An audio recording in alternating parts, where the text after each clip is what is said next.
This is a special meeting of the Downers Grove Grade School District 58 Board of Education here on Monday, September 28th, 2020 at 7:02 p.m. at the Downers Grove Village Hall. This meeting is also being live streamed for the public on the Village of Downers Grove YouTube channel, and the recording will be posted on District 58's YouTube channel. Melissa, will you please call roll? Member Doshi. Here. Member Hannis. Here. Member Harris. Here. Member Olczyk. Here. Member Samanti. Here. Member Weiner. Here. Member Hughes. Here. District 58 recently lost a valued staff member in Amy Esposito, Secretary at Indian Trail. She passed away peacefully at home with her family at her side on Thursday, September 17th, 2020, after a battle with breast cancer. Amy was a beloved member of the District 58 school community. Her children attended Lester Elementary and Herrick Middle School. She worked at Highland School as an office clerk before accepting the position of Secretary at Indian Trail School. Amy will be greatly missed by her District 58 family. We would like to observe a moment of silence in her memory.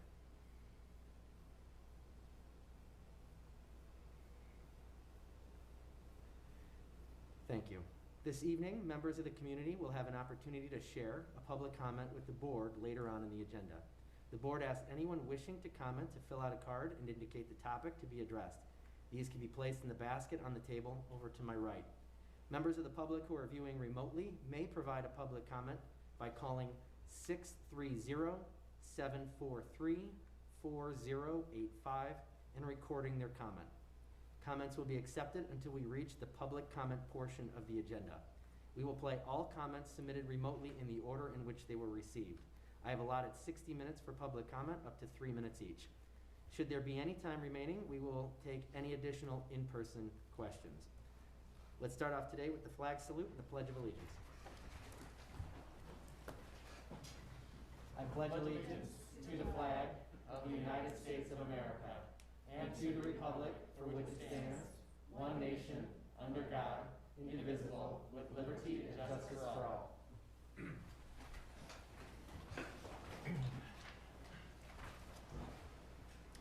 All right, first on tonight's agenda is the public hearing on the proposed 2020 through 2021 legal budget. Please welcome Mr. Todd Dreyfall.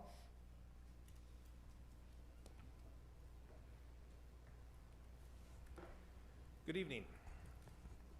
I first want to thank the board for arranging and putting in a special meeting as we adjust our budget cycle a little bit different than we normally do in the past. Normally by now this would have been approved. Given our circumstances, we've delayed the initial presentation of the budget to the end of August and pushed it to the final week here in September. This is the final step in a process that essentially started last October, when the board receives its initial tax levy projection report in October and then an approval in November. That really starts the next budget cycle, as that is the large section of our revenue. December through January, administrative staff and team work through updates and plans and projections and models. We then work through with staff throughout the year. Obviously, when we get into March, the board makes some decisions on staffing, and we have a budget or a finance work report in April. That has been the format, and so this is, albeit the slides that are tonight, maybe a little longer than normal final presentations, just a summary of all of that work as a completion piece. There is also, for those watching and watch the presentation, a memo that goes into a little more detail about impact of budget and some of the issues with this budget in the board book. And I would recommend reading that and going through that. It isn't as long as it looks. There's graphs and charts and things to break it up a little bit, but it goes into a little more detail than what we might do in the presentation. So as with any budget, we start with a mission and vision. That is our foundation of our planning and our processes, and we continually go back to those as we build a budget or a spending plan as to how that's going to implement. We have our Securing the Future strategic plan that the district developed several years ago, and in that goal 3 is ensuring the availability of resources necessary to reinvigorate and sustain district facilities, support quality programming, and attract and retain highly effective staff to meet the needs of all students.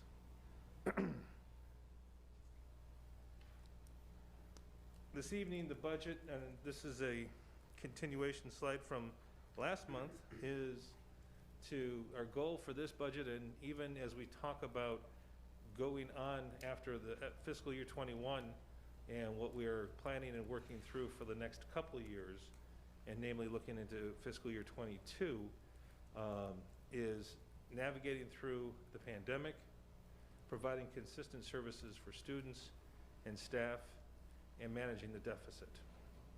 This is the plan and the budget, as the board is aware. The district is in a deficit position for this year. We did trim it from its initial presentation a month ago, but it is still a significant issue, and we'll talk about that in a minute.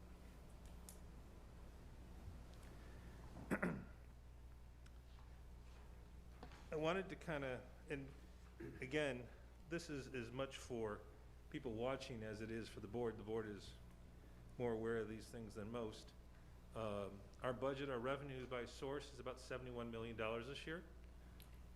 A good portion of the majority of that comes from property taxes. We show this pie graph because one of the pieces we want to point out is we're very fortunate in Downers Grove in that 17% of our revenue stream comes from non-residential property taxes. We have a strong commercial base, and that does help in managing both the tax rate for community, but also for the amount of resources that come in from non-residential or non-user areas. So we wanted to make sure to point that out piece. But again, as you can see, the majority of our funding is property tax based. That is the case in DuPage County in the state of Illinois. You know, the state has a smaller portion of funding.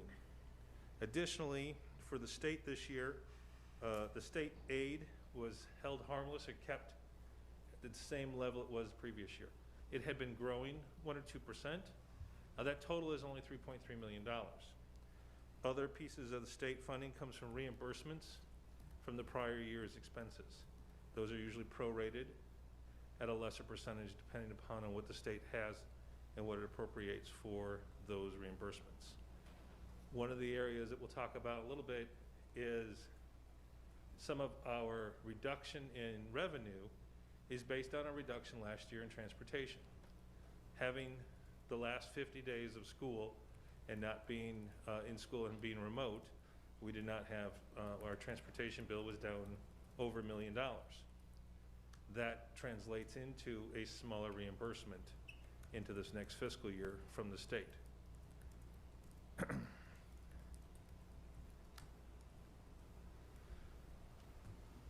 So even though it was $71 million, last year our budget was 73.6. Our actual receipts were 71.7. As you can see, we have a budget loss of about 3.6% or $2.6 million. The majority of that comes from local fees. One is the Oak-Keep fee, the tuition structure for kindergarten that we have for that second half of the day. Other reductions in tuition, bus fees that aren't collected, student registration fees that are down, you know, that is a big piece. Transportation reimbursement is noted in there, and that's because of that expenditure as we talked about.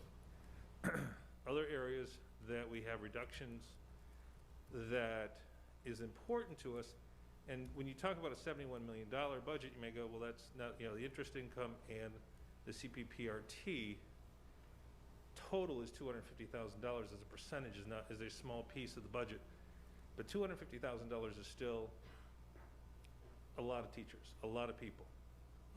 It's, you know, it's an area, and it's important because those are areas that are likely not going to become back right away over the next year or so. Interest income is that money that we can invest. We have a very small level of what we can invest in with the funds that we have on hand. We invest in very secure investments so that they come back.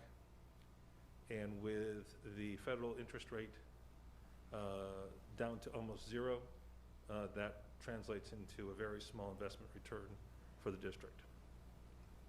Corporate personal property replacement tax is a long term for what is essentially a corporate tax that was put in place in the 1970 Constitution to replace corporate personal property.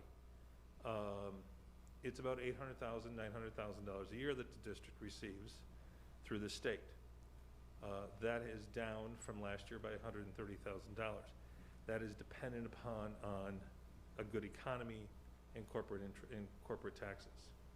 So depending on what that is and how that will be, we were able to put back a little bit from our initial projections in this piece, but it's still down from last year, $130,000.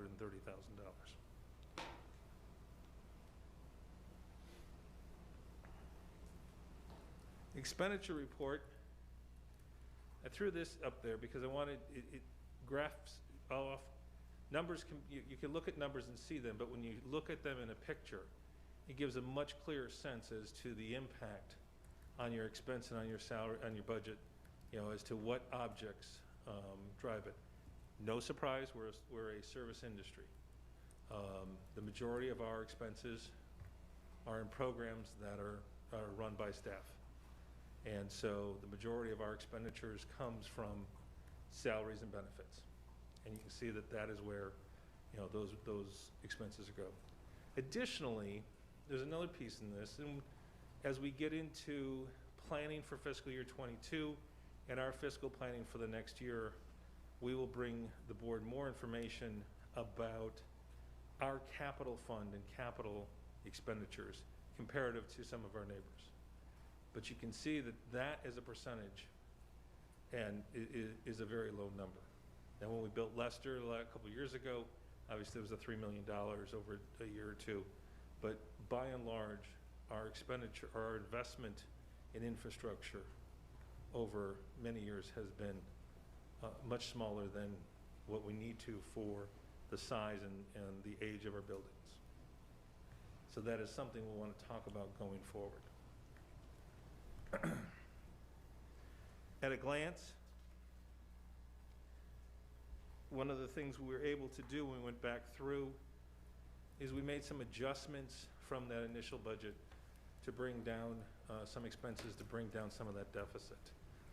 Now, we also had to bring down some revenues. We had to make some adjustments because as in with anything from the initial presentation to the final, as things become more clear, we sharpen the pencil up and we adjust on both sides of the ledger.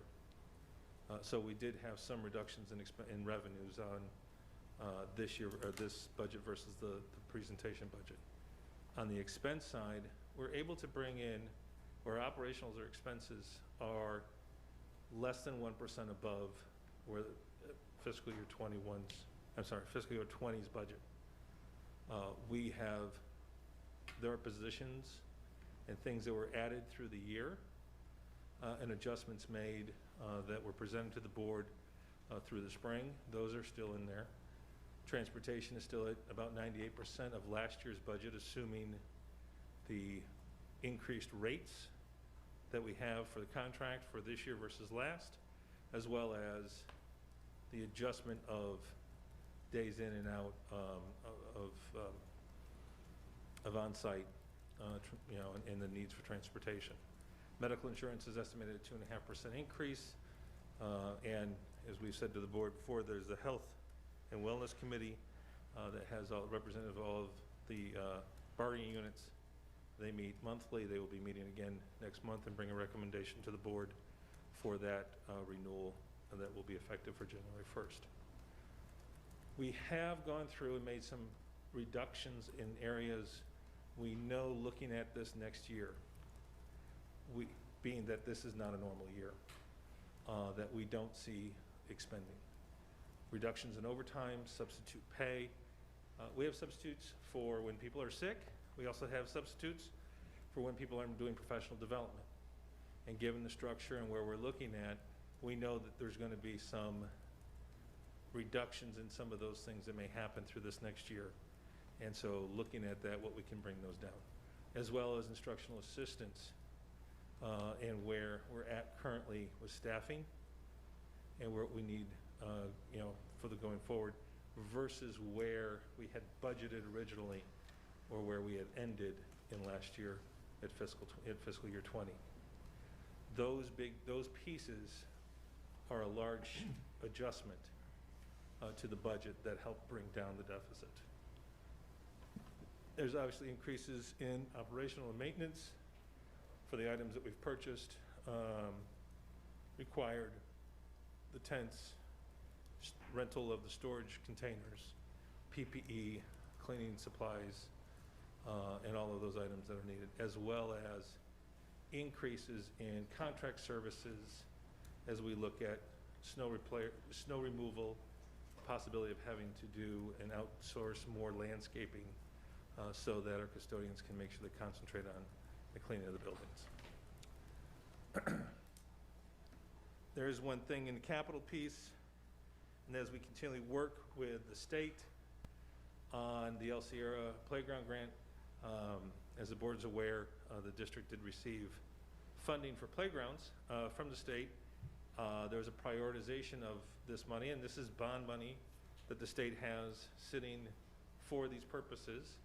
The state grant process is a long and slow process that has also been exacerbated by the pandemic and the lack of, I think, technology that the staff have at the state at home sometimes to go through the process.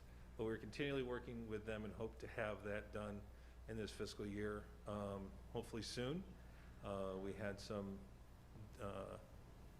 documents for the Department of Natural Resources that had to be approved and make sure that what we were doing is, that there's not endangerment of things and so forth. All of the standard boilerplate stuff for the state. So we continue to work on that, and that is in the budget in the capital fund.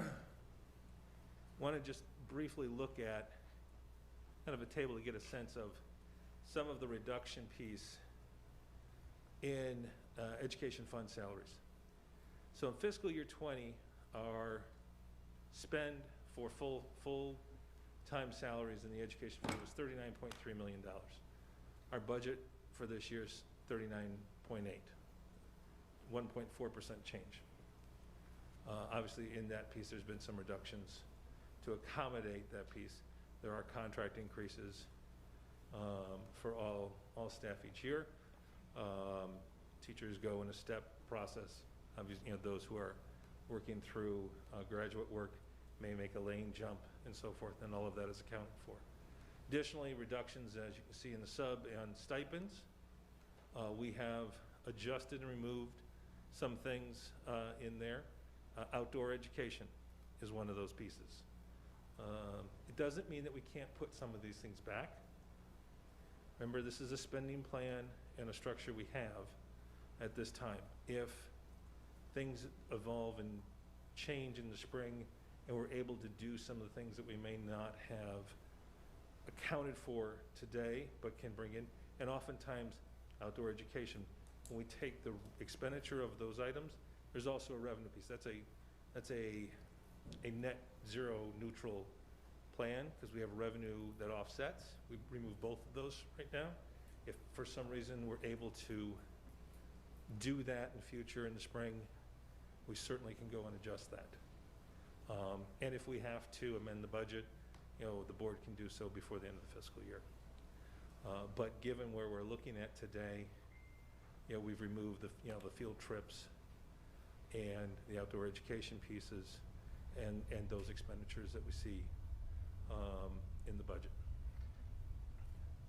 just given where we're at today. Overall, we are spending pretty much what we spent. We're budgeting what we've spent in salaries in the education fund in fiscal year 20.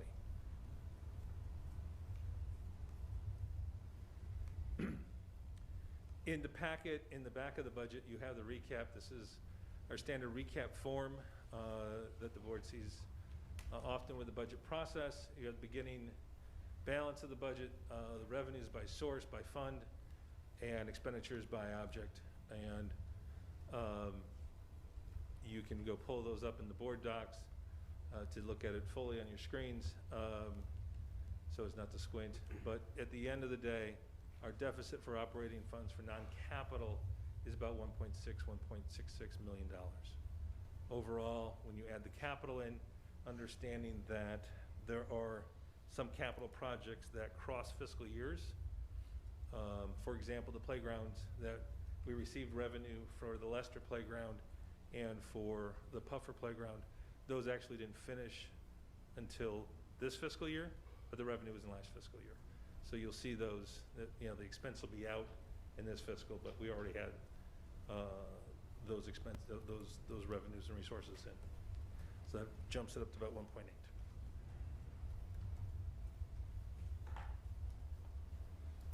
So we've kind of gone through why we have a deficit. In essence, it's a largely revenue-driven piece, and we have made attempts and worked through to adjust expenditures as best we can. There are increased expenditures. We have increased expenditures for COVID, as we've talked about in the operation and maintenance. Some of those are one-time expenses. Buying tents and then renting some, we now own those. The containers, hopefully eventually we'll, at the end of the year, will not need those.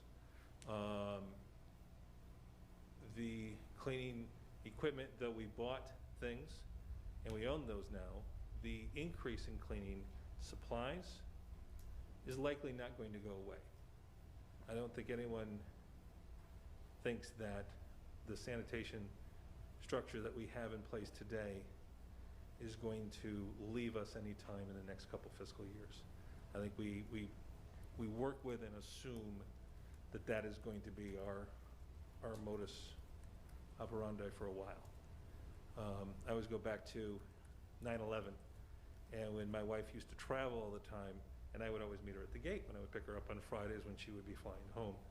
And after 9/11, I'd just drive up. Saved on the parking, but there was a fundamental shift and change that we are now used to and do all the time. There are certain pieces of this that I think we're going to be into that we're not going to see. Yeah, we're going to have, I think in the operations and maintenance area and in cleaning, that's going to be one of them. And so we need to plan and adjust budgeting going forward for those. So we'll go through short-term, what we have for the long-term, and then our mid-term, and then our long-term, looking at how we're going to manage and work through these pieces. Borrowing. As the board is aware, the district, though it ends the year with a strong fund balance because of the early tax money that comes in the last 30 days, understand that 40+% of our annual revenue comes in the last 30 days of the fiscal year. That means that the district has to have funds on hand through that year to cover all of those bills. Routinely, the district has, before those early tax receipts come in, about $1 million in the bank. This last year, on Friday, we had $1 million. Payroll was due the next Friday. Payroll gets charged on Wednesday. That payroll's $2 million. You can do the math, that's pretty simple. Fortunately, the Monday before that Wednesday, $12 million or $8 million was deposited from those early property tax receipts from the county clerk's office. That's a position as a financial person we don't really want to be into. And we are very cognizant of that calendar. If that calendar adjusts in any way, or we see that there's a potential, we need to have that $2+ million to cover that payroll. So that means we need to look at ways that we can do some short-term borrowing. There are several options. Traditionally, when districts, when units of government have to go into a short-term borrowing, they're able to do things called tax anticipation warrants. They borrow them, they issue the warrants, the board has to approve them. We receipt the money, hold on to it, use it when we need to, and as soon as the taxes come in, we pay back that money. That is likely something we would have to do for a 30-day period. The interest rate is very low on that money right now. The legal bill will probably exceed the interest charges for that because you have to have a legal opinion. There's some work to it. We are looking at some other ways that we can do some things with the bank if we need to, depending on the district's directive and our plans and how we work for, because one of the things we'll need to talk about is capital, and that is if we're looking at doing some work and issuing some debt to try to handle and manage some of our smaller capital projects next summer, that may be an opportunity to receipt that money early on and have that available for that purpose. Certainly, once the tax receipts come in, that money goes back into the working cash fund and then is used for that capital project. The other piece, the one positive, the district has a self-insurance medical reserve fund. It has in a better position than it's been in many years due to rate increases and certainly not having a lot of use right now as people avoid certain procedures and so forth. And so there is possible that could have that money available if necessary for a week's time if the district would need some. And that would have a zero cost to it because it would be a transfer back and forth. Either way, those are options that we have. We continue to watch that. It's not something we have to make any decisions on today or even in the next month or so, but it is something that's available. This chart can look a little confusing, so I'm going to walk through it. We talked about the adjustments and the savings and what we did to reduce, to bring the deficit down. We cut, between you add all of those stipends, sub-pay, and positions, about $1.3 million out of what would have been fiscal year 20 level of programming and structure. We also have a reduction in transportation costs of about $500,000, or that would go forward into fiscal year 22. That's $1.8 million. So if we were to say in fiscal year 22, come back to fiscal year 20 as is. Not that we ever do that. We always are making adjustments, and there's always changes and things that are curriculum needs and so forth. But if we were to do that at that level, that's a $1.8 million increase to this year's budget. Add the deficit piece into that. Subtract whether it's not doing the OKEEP program or doing the OKEEP program and bringing the revenue that offsets. That's $1 million, so we subtract that off of those numbers. That leaves, going into 22, with about a $2.5 million challenge, opportunity, concern, position that we have to address as we move into fiscal year 22. When you look at the operating revenue for this year, it's about 3.5% of the operating revenue. And a little text box up there talks a little bit about the tax levies. The tax levies are those taxes that the board approves. It is collected in the property taxes. We split, each tax levy covers half of a fiscal year. So one half goes to 1 year, one half goes to the next. The tax levy that the board will approve in November for collection in the spring and next fall has a CPI of 2.3%. That's how we're able to increase revenue and so forth. We estimate that we will receive an additional $1.75 million. Understand that it gets half into each fiscal year. The following year, we have a TIF that comes off, downtown TIF. After 23 years, the district will be able to access the property, the real estate property in downtown that adds a piece that allows the district to increase. That's about $1.8 million. Now, the important piece is we don't know what the CPI will be because we won't know for that next year.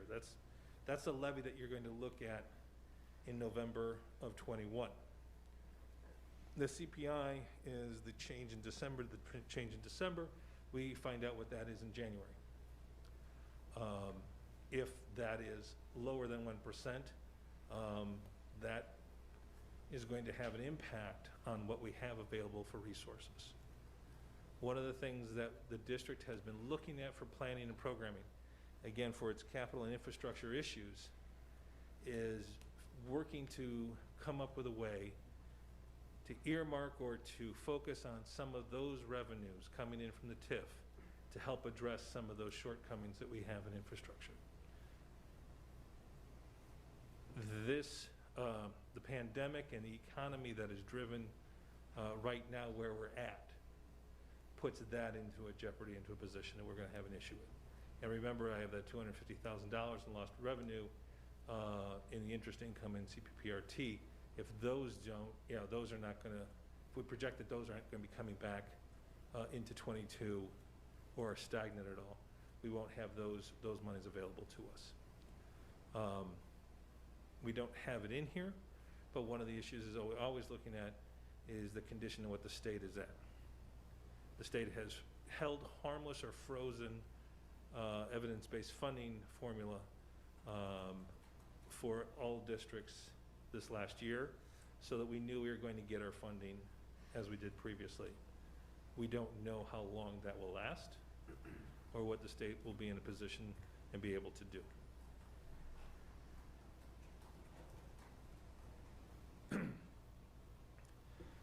So how do we manage going forward? So one of the models, one of the things we were working on is going through a process and immediately starting, essentially we're starting the fiscal year 22 budget upon approval of the fiscal year 21, and coming back with our financial workshop in December with plans and designs. We'll talk about that in a minute as to what that framework is. But creating a structure that the board adopts in the spring of each year, a 3-year financial plan. Now the district does see, and the board sees it annually, a 5-year projection model. We use that, we have software that does that, and that's kind of how we function and look to see, because we certainly don't want to start a program that we can't long-term fund. That's why we use those tools and those models.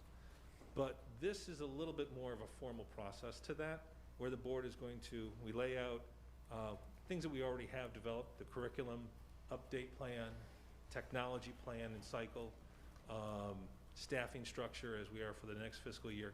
Put that into one document for the board to approve each year, every year, and that is what we base our budget on going forward. It's a more, as I said, a little more formal process. We work in the capital needs and address, and so you're addressing and talking about all of those issues in one document each year into the spring, and you do that early enough in the cycle so that the board has some ability to make some decisions that will impact the next fiscal year.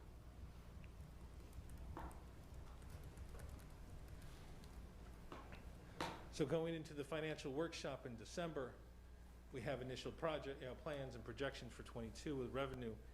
And as we always say, the earlier they are, the more conservative they're going to be, not knowing what the future looks like. That's just kind of how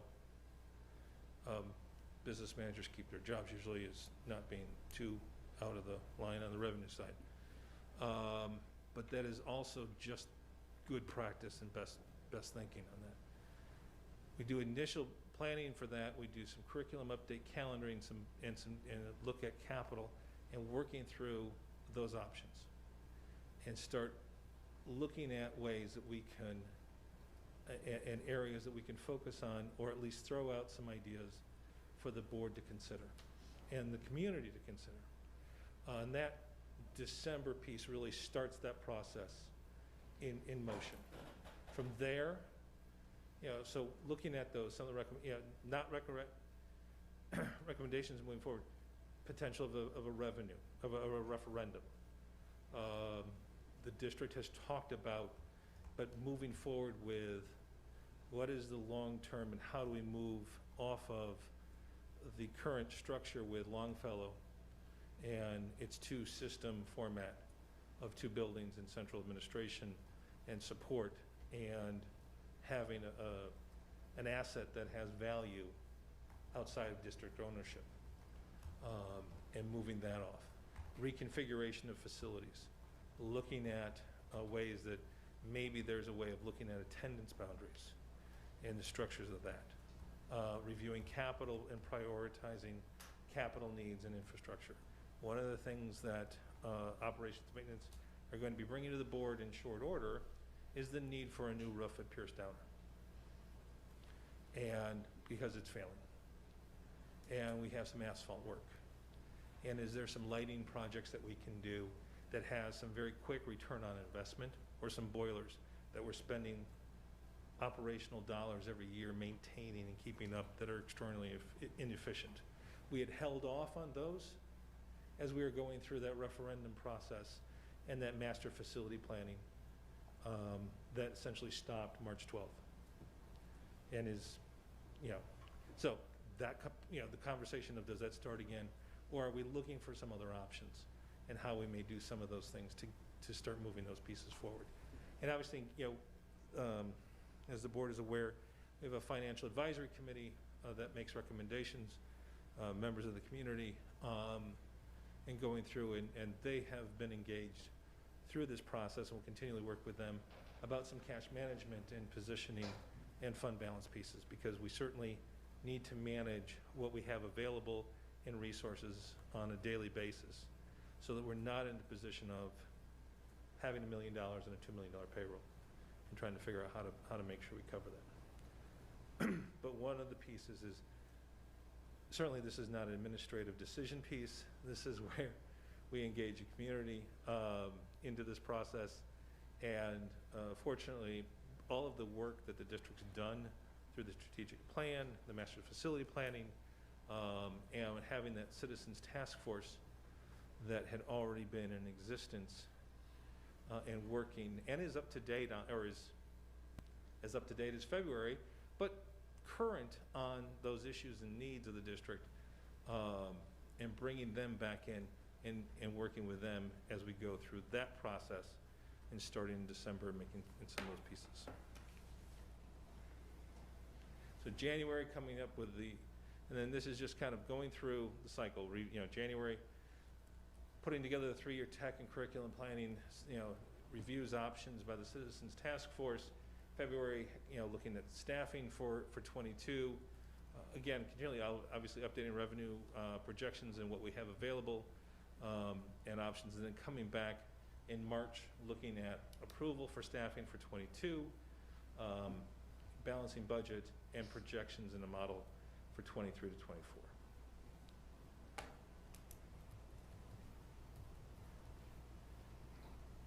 I think I've pretty much covered this. Obviously, this is a big piece that we want to make sure we take in as much feedback as possible through the community, and wanting to do it in a format. So we're looking at how we're going to prioritize these pieces and what we can do to manage needs, expectations, and resources. And with that, I'll take questions. Thank you very much. It's a point of order. Where are we on the agenda? Are we in the public hearing? Have we? Oh, that's right, we're in the public hearing. Yeah. So do we need to convene that through board action? Yes. But we're just not there yet. This is an opportunity. We will open it up. So we're gonna right ask after this. questions, public hearing, then we're going to. And then we'll do that, right. Right. Then we're gonna put a Then- motion into adopt the budget for more discussion. Yes. Okay, do you wanna kill 2 birds with 1 stone and have all the discussion at that point in the agenda? Whatever. Yep. I'll- If anyone's got a question, go ahead. I don't Ask have a yeah. question. I Okay. just have a statement. I just want to show appreciation and respect to Todd and to Kevin. You guys have done a nice job with a terrible hand that was dealt to you, and I have much appreciation for that. This is extraordinarily challenging for the district, and certainly there's a lot of hard work ahead of us. And there's so many questions, but there's so many unknowns. So I would just say that we just need to make sure that we are engaged in the community effectively. I really like what you said about citizens task forces, and we all know all the challenges that we face. We know that money is certainly a problem, and we're going to need to have these really hard conversations now and regularly in order to get through what's not just a problem for this year, but is going to be many, many, many years down the road. Thank you. Thank you. Comments, questions? I did just want to take a minute and say how really important it is. Normally, your presentation on this final part of it isn't quite so extensive. I think in my notes here it says introduce for a brief comment. Which is normally how it would go. But I wanted to take a moment and reflect how important that 3-year look is really going to be. I think that so much of what we've talked about is the impact that this has had on this fiscal year and on what we're doing now, but it really does have a long-term impact. And when you hear terms like held harmless, that implies that it's harmless. But when you have pre-contracted increases and stuff in every year and every contract that we have in this district, staying flat is not necessarily harmless. And when you're talking about a CPI potentially below 1%, this can have, that's an exponential issue as we move forward. It compounds.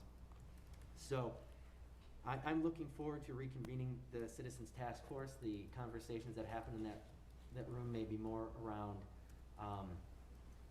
finding ways to cut costs as opposed to finding ways to generate revenue. Hopefully there's a way to do both, but I look forward to getting them back together. Thank you for the hard work, and I know we're literally going to start talking about fiscal year 22 in our next meeting, so thanks again. Mm-hmm. All right. At this time, I declare that the hearing is open to allow members of the audience to comment on this topic. Anyone wishing to be heard, please step up to the podium, state your name, attendance area, and organization, if any, for the record.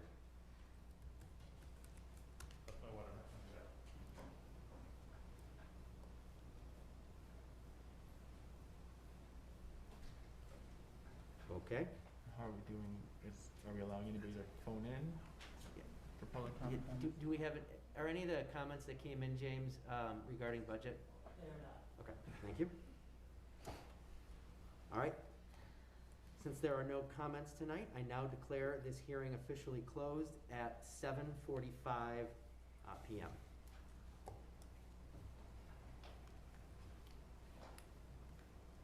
Okay.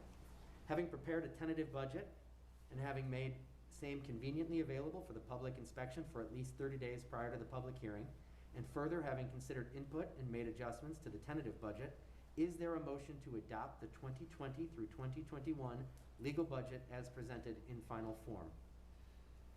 So moved. Second. Any discussion? All right, Melissa, please call roll. Actually, I do have something. You do? Just really quick. Okay. Just to add on, I really just wanted to add to what I said earlier, that we have over the last several months we've had several board meetings on our Return to Learn plan, and they've been super important, and we've seen a huge level of engagement from the community in that issue. We've received hundreds of public comments. We've received hundreds of emails. Each of us individually has probably spent dozens of hours just talking to friends and neighbors, and rightly so. We haven't heard a single comment from anybody anywhere in our community on our budget, and I think this is just not, I mean, I'm supporting it because I know this is the most unusual of years.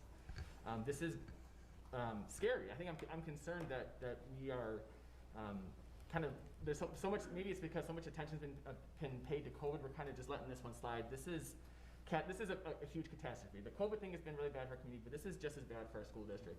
And I just feel like we need to do a really good job of like I was saying, getting out there and talking to our community about this. A $1.6+ million deficit is frightening to me. And as my former colleague John Miller used to say, federal government can print money, but school districts cannot. And we're going to have many hard conversations as a board this year and future fiscal years, 3-5 years down the line, about how to recover from this. And I'm just, anybody who's in the audience tonight, and anybody who's listening to us at home, I'm really encouraging you and begging you, like really asking very strongly to stay engaged on this, keep following this. This is something that we need to respond to as a community. It's not work that can get done with just the 7 people up here in our administration. This is something that we all need to kind of rally around our schools for, because it's going to take a very long time to recover for this. Since I've been on the board for the last 3.5 years, I have always been concerned about our finances. We have the smallest fund balances, not as an amount, but as a percentage of our budget. We have the smallest fund balances of elementary districts in DuPage County. So we are not one of the haves in terms of school districts.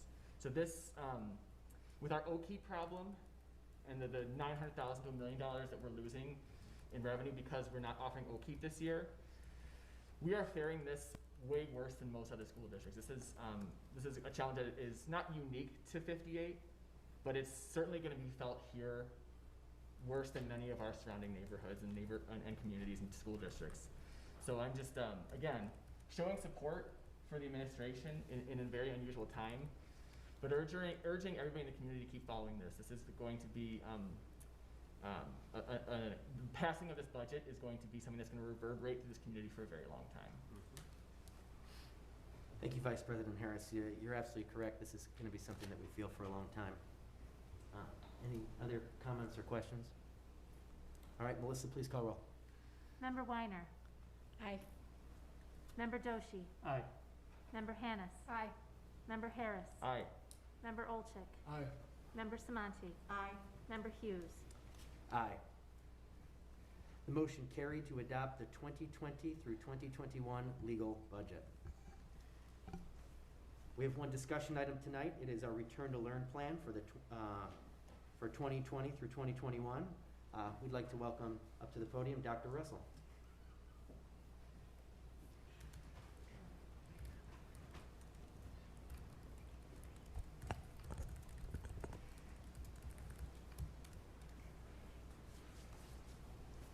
Well, I'd like to thank the board for having another discussion on a Return to Learn plan. I also want to thank, we have many staff members in the audience, so thank you for not only being here this evening, but for your long hours. I also know we have several parents in the audience and listening in at home. You know, we talk about 2020, those 3 words, patience, grace, and flexibility. And one of the things that I'm extremely proud of is that patience, grace, and flexibility that we've all shown toward one another since July. And I would love to stand up here tonight and tell you that this is all over and things can get back to normal, but I can't do that this evening. But I do think we're taking some positive steps in our recommendation this evening. Know that what you're about to see on the slides, like many things with COVID and the reopening of schools, will make some people ecstatic. It will also make some people very angry. It will leave others with many questions. As an administration, we are committed to not only working with our staff, but our families and all stakeholders, especially our students, to make sure that we continue to prioritize their safety, their instruction, so we can get the best product that our students deserve. As you see the presentation tonight, I do want to remind the board how we went about this and how we prioritize this. First and foremost, when you're dealing with COVID-19, obviously health and safety is number 1. That is always the biggest priority.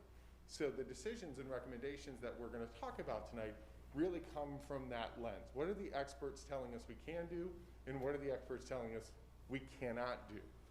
The next thing we're going at this presentation in terms of priorities is trying to maximize in-person instruction. I think our district did a great job last spring. I think we are hitting it out of the park in terms of remote learning right now. But as your superintendent, this is certainly a subjective opinion, I don't think anything holds a candle to in-person instruction, especially when you're talking about young children. And so prioritizing in-person instruction is the second thing that we want to focus in on. The next thing that we want to focus in on is how do we minimize educational disruptions?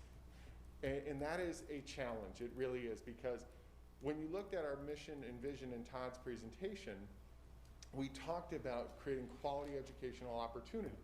And there are certainly things we can do as a district to just throw a camera in the back of the classroom and things like that, that would certainly make things easier, but it wouldn't necessarily give us those quality educational opportunities for our children. So the whole disruption piece is another big thing that we want to take a look at. So some of our other objectives tonight, we want to provide the board, as promised, with an update on neighboring districts, and we'll expand that throughout the Chicagoland area. We're going to make recommendations on what a return for on-site instruction can look like, including instructional models for our elementary and our middle school, and we will parse those two out this evening because they are two very different things. We want to give you a timeline for a recommended implementation, provide you with an overview of transportation and an explanation of what the commitment process will look like for our families, so a deadline for a decision and then a timeline for the next phase. So one of the most common questions I've been getting is why now? Why can we return students on site now, where a month ago we weren't able to do that, and then 2 months ago we thought we were able to do that? As we know, over the summer the guidance changed and it switched and it became more stringent and things became very cloudy, so to speak. In my view as the superintendent, we have a much clearer picture than we had in August.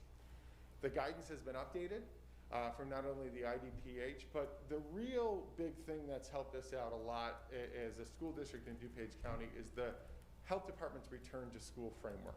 That has really been a lifesaver for us. If you remember, the IDPH metrics came out. It was very confusing and tough to interpret, but those really helped us. We've also reviewed the other assessment criteria. We have had a week of transition learning where students were on site. We learned a great deal from that week. And then also, we have on-site instruction going on right now in District 58. We have our specialized programs up and running. I want to compliment Jessica Stewart and her team for all the work that they're doing. We're bringing other students with special needs back this week. And so there's a lot of really good things that we're learning from. I'm not going to say it's easy. In fact, it's very challenging, but it's worth it. So again, just a quick overview. We've been over this slide many times, but we talked a great deal over the summer. What are we looking at? What are things that we're going to assess? And so here are some of the things that we talked about. We talked about the health department indicators. We talked about staffing. We talked about, can we get clear guidance that can be interpreted by our local health department, and the implementation of that guidance. So what's the disruption to the educational process? Is it too costly? Now, we're not just talking in terms of finances there, but we're talking about institutional capacity. And sometimes you have to ask yourself is, if we do this, what is that going to do to our institution? And so those are things that we're looking at. So just a quick overview of the guidance. We know that we're looking really from 3 governmental agencies as we look at this. I know I get a lot of parents who send me things from the CDC or the American Association of Pediatrics, but really as a public school district in Illinois, this is what we're looking at. We're looking at what the state board shares with us, and what they share with us is any plan that we have to have has to be 5 hours of instruction. They're strongly recommending 2.5 hours of synchronous instruction, whether that's direct through Zoom or another teleconferencing app, or they're in person. And then through Governor Pritzker's order, we have a lot of variety of instructional options that we can take a look at. In terms of IDPH, we know they've given us metrics. Masks are required, social distance is required, self-certification is required, and then transportation. They have some rules around transportation that can often be confusing, and we'll take a look at what those look like. And then, of course, the health department. The health department in DuPage County has been our guiding light through this whole thing, and something we're very grateful for in DuPage County. They have finally put together a return to school framework because the state didn't come up with one, and that's really, again, instrumental in helping us make some of these decisions. So what does this framework look like? I talked a lot about this at the September meeting. I'll repeat some of it tonight. Please don't confuse this with the Illinois Department of Public Health, their orange and blue distinctions. That's a completely different thing. So right now we know our county is an orange. Will County was an orange, now they're blue. That's different from what we're looking at.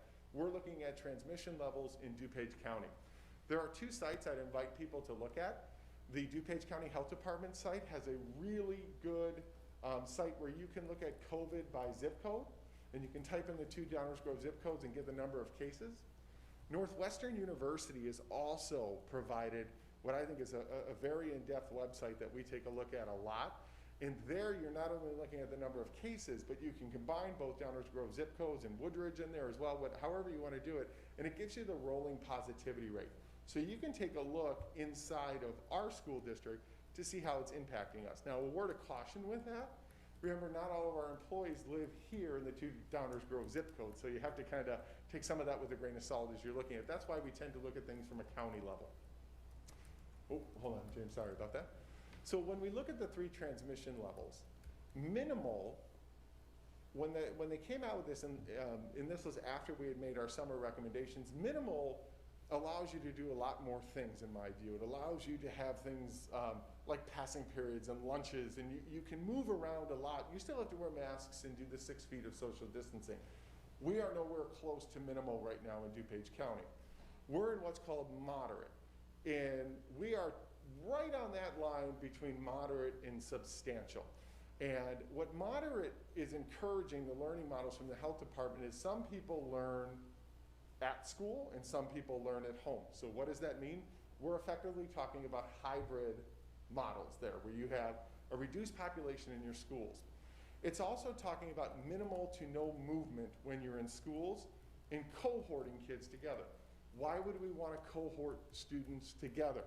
If you do have a positive case, it makes it much more manageable to deal with when you're dealing with a cohort of people rather than mixing the masses together. One of the things the health department has shared with us why social distancing and mask wearing is really helpful. When you start to mix masses of people together, some of those things are less effective with the more people that you have in a space. So that's where cohorting and some of that no to minimal mixing. I don't think you can ever have a situation in a school where you're not moving at some point during the day. It's how do you minimize that to the greatest extent possible. And then of course substantial is where they're suggesting you do 100% remote learning. Now this is one of many assessment criteria that we look at. So it's not the only thing that we look at, but it is the common lens that we can look at as a county, and all the other superintendents and school boards can take a look at in terms of how we move forward. So again, we're right between moderate and substantial. Thanks, James. So I want to review now some of these different metrics. We just looked at the return to learn. We shared what we've been dealing with in District 58, and this is in line with some of the other districts and what we're seeing. We've had 2 positive staff cases prior to the start of transition week. We've also had 1 positive student case after the transition day, so that student was not on site when we had that. So we're seeing very few positive cases in our school district, and I think that aligns with what you're seeing across other school districts, but there aren't 0, but it is a very small number. During the transition days, this is what we saw. Now these were 4 school days, but we saw 16 staff absences. 12 of those were teachers or certified staff. 42 student absences, so 32 with symptoms, 10 with siblings that would have had to go home. So if you average that out over a 5-day week, you're looking at about 52.5 absences per week. Not super discrepant from what we would see. One of the other things that we know with the IDPEH guidelines is they have gotten a little less restrictive.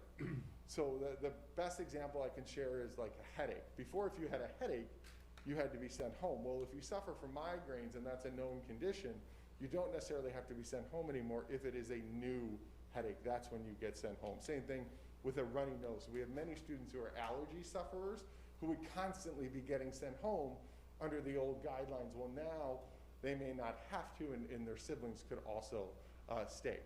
With what we experienced though, what we did see was, and we're very thankful for our families, most of those absences were reported outside of school. So kids did not come to school with symptoms. Some of them developed symptoms when they were at school.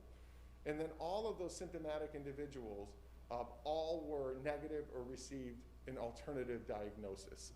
And that's what I think most school districts are experiencing as we go through this. We took a look at attendance. Now again, this isn't necessarily an apples to apples comparison because you're dealing with two different learning environments. So when we're looking at September of 19, you had students actually physically at school. In September of 20, you have students at home. And what I mean by that is the rules for home, especially during a pandemic, are not as stringent as the rules when kids are in person. So for instance, we are being extremely flexible by design because we know some families, their situation may be a little bit different. So if a family can't get on with their kiddo until 11 a.m., we're not necessarily marking that child absent. Now, if we were back in regular school, that child would be absent. So I do want to just take some of these attendance numbers with a grain of salt, but certainly you see less absenteeism with remote learning this fall than you did with actual learning last fall. But if you look at these percentages, there are none that really drop out as really significant here. Although some of this data is very interesting, and I thank Dr. Eichmiller for putting this together, because as we look at the average for all students and then some of our at-risk students, you'll see those percentages are higher than the average during remote learning. So certainly something that we want to continue to dive into, and I know members of this board have talked a great deal about that as we've gone through. So again, just to reiterate the return to learn or school framework, the health department put this together to assist school districts. We were really asking for that. It does provide a lot more clarity, but in my view and our team's view, when we look at this and really talking with the health department, it doesn't allow us to design models right now that would fit with minimal or normal times. Because we're in that moderate level, that's why we're looking at hybrid type of models in our recommendation. Actually, before we move on from that, Kevin, can you just maybe, for those folks that are watching online, talk a little bit more about why exactly what was proposed over the summer is unacceptable? I think everyone understands, we can't go to pre-COVID, but why exactly isn't what was proposed in the summer acceptable with the new guidance? So, and I appreciate that, because when we proposed that over the summer, this return to school framework didn't exist. And also when we proposed that over the summer, conditions were much different here in DuPage County. They were much more favorable for more of a minimal transmission than they are right now.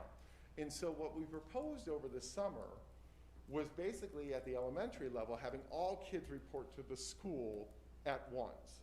And in that type of a system, you've got a very tight school, right? In fact, some schools really didn't even have too much extra space. And so one of the challenges now with that is when you have multiple kids with symptoms, you're going to run out of extra rooms to send them to very quickly in terms of the guidance. That proposal that we also had over the summer did require a lot of movement throughout the building. And again, when we're talking with the health department, they're really asking us to lower the number of individuals in the building at once. And so that's where a hybrid model really helps with that, because it reduces it to 50%. Now, I think one of the things we hear all the time is I will have people call my office or send me an email and say, well, this district's doing it, why can't you do it? And again, I'm not privy to all of the decision making that takes place in different districts. I will tell you, many of the examples that people share with me are outside of DuPage County. And so there's part of your answer right there, right? They're getting maybe different advice from their health department. So I often hear like LaGrange 102 or Western Springs. One of the other ones that we'll talk about in a little bit is Center Cass, which is right next to us, and they're doing it. Again, much different district than we are. And part of it was they started under the old guidance before the new guidance came in, and so they were up and running a little bit. So it's not as easy as one thinks to just apply that, and ignore that guidance. And so because we have a new framework, what we proposed over the summer, in my view, doesn't necessarily fit well with a moderate transmission level. Thanks, Kevin. Thank you. So, well, here we are. So we're actively collaborating with many districts for a successful return. I don't want anybody to think that we are just in this alone. We're not. Every Friday, every Monday, I get on conference calls with the superintendents across DuPage County. The health department is on each one of those calls. Every Thursday, I'm on a call with all of our District 99 feeder districts. So we're looking at all the high schools in the area. We're looking at the elementary. We're looking at the unit districts, all of the feeders. Also, as part of the research for this recommendation, I got in touch with those districts that are in session and have been, to talk to them about what have you learned, what's gone well, what hasn't gone well. And it was really eye-opening on many levels what we were able to uncover from talking to districts that are in person. Now, is this list exhaustive of all of the districts? No, it's not. What I tried to do was look at districts that were close to us or districts that were similar in size to us to see kind of how they're operating, because smaller districts are a little bit more nimble than a bigger district like we are, and it's a little easier to do things in sometimes a smaller district than it is a bigger district. So if we can go to the next slide. So what are we seeing from those other districts? Well, across DuPage, what I am seeing is most school districts are now talking about a return by mid-October. That's what most of the districts are talking about. I'm not hearing any district right now saying we're going back to what it was, pre-COVID. Could there be some out there? Sure, but what I'm hearing is most are looking at the guidance and following a similar path to us. While it's very difficult to plan for anything, in our district, elementary and middle, it is very challenging for the high school districts. And the reason it's very challenging for high school districts, when you're trying to run a high school with no movement or little to no movement, that is extremely challenging. And so I often get questions about, why is 99 plan maybe so complex? It's because of what they have to deal with in terms of the guidance. It's very challenging for middle school, but just not on that same level. So what are we seeing from our neighbors? Now, I always want to throw a caveat out here because things change. Many of them are having board meetings tonight, and so please know these are just conversations we're having. You never know how the end result may be. What we're looking at 99 is considering a hybrid alternating day model that would start about mid-October. District 68, which is Woodridge, is considering an AB alternating day model, again with a mid-October start. District 66, again, we've talked about them already in this meeting. They're currently attending in person. The students leave before lunch, and depending on the level and how they work their busing, they have their middle school students staying a little longer, their intermediate students staying the next, and then their younger students staying just a shorter amount going through.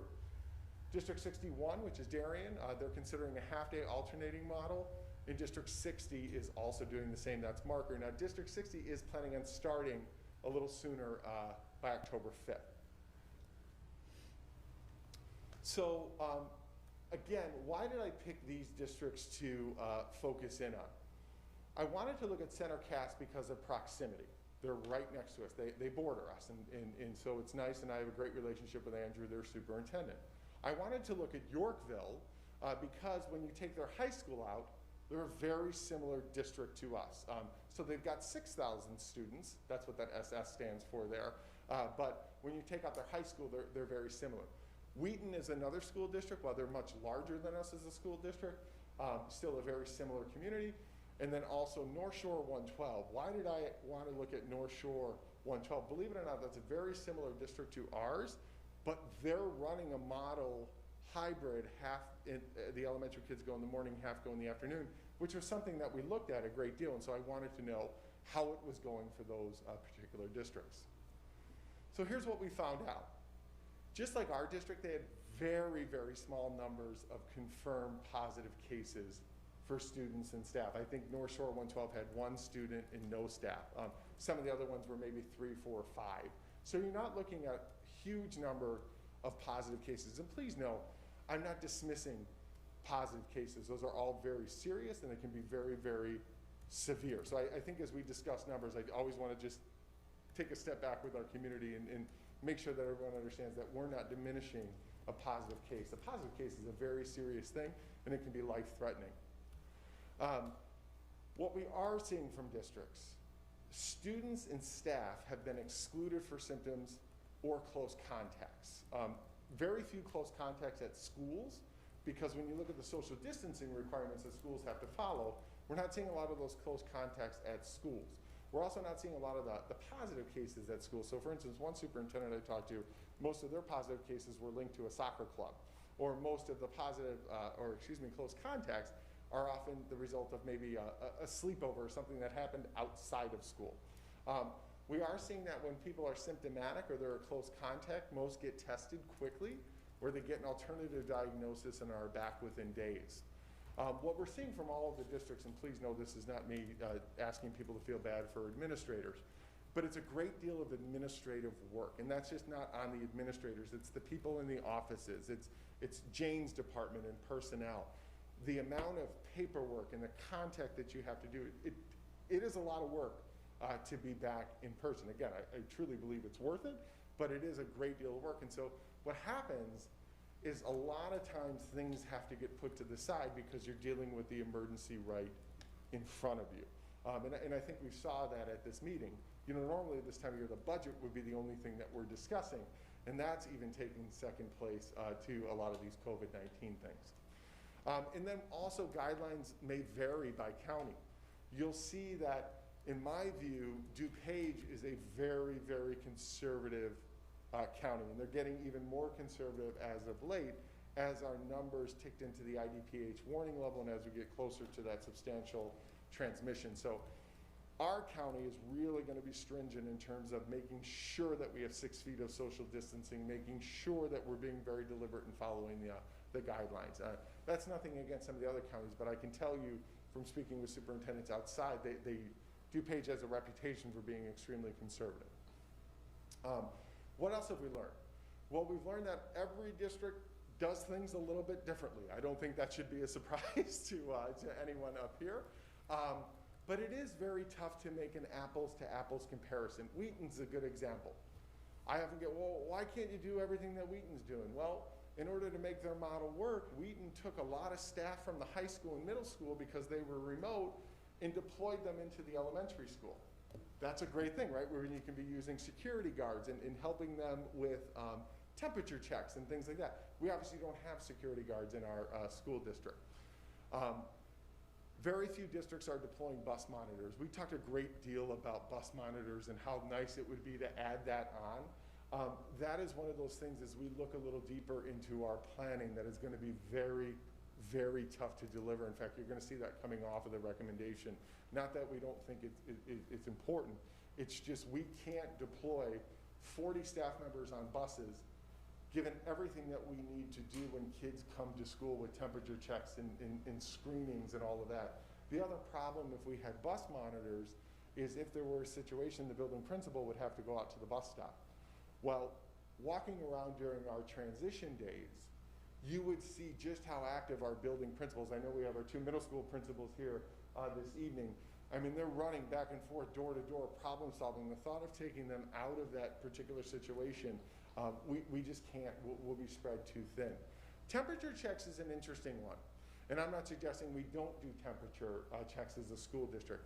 What the requirement says is that you have to either do a self-certification process daily or wellness screenings and temperature checks.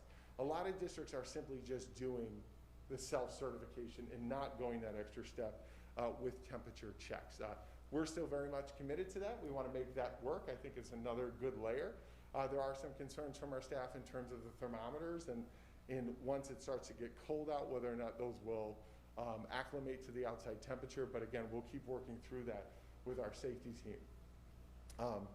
Any model, remote or in person, and this is across the board, is causing a great deal of stress and is impacting morale on staff and families. When I go around to our buildings, when I talk to our staff, when I hear other superintendents talking about what's taking place in their district, this pandemic has really, really hit educators hard. And it's hit many other sectors hard as well. So please know we're not the only ones dealing with this, but we do have morale issues, not only in our district, but in really every school district that you'll encounter. When we're asking people to completely change what they do and their workload and all of these things, that is going to have an impact. It's also a huge stressor for families. no matter what model we have. It's a stressor for families to determine whether or not they want to send their children to school because of the risks and whether or not they feel safe. I can tell you as a parent, many of you, I've got remote learners at home. It's stressful, it's hard, and the issue is it affects all of us so differently. And so it's very hard to get a united plan together where everybody goes, yep, that's the one, because it just impacts us so very differently. Oftentimes I talk to frustrated people and I'll say, okay, what are your suggestions? What would you do? And you get a blank look and they go, I don't know, it's just not this, right? And so you see a lot of that, and I get it, I really do. So again, I want to pause here and thank our families, thank our staff for everything they're doing. Please know, when people call my office and they want to make sure that I get it, I not only get it as a superintendent, I get it as an educator, and I get it as a dad. I really do. And also, I have the privilege of being married to a teacher. And so I get that critical lens every night when I go home about any planning process. So trust me, I really do get it. What are superintendents sharing from these other districts? Here's what they're sharing. It's going well. It's more successful than they had thought, but there are issues. But at the end, they're all saying that it's worth it. I did not talk to one superintendent that's in person that said, don't go this direction. They're all sharing that it's worth it. I want to pause my part of the presentation and turn it over to Justin Sissel. Justin's going to walk us through the planning process, some different options that we took a look at. James will then come in with the survey, and then I'll come back with our recommendation.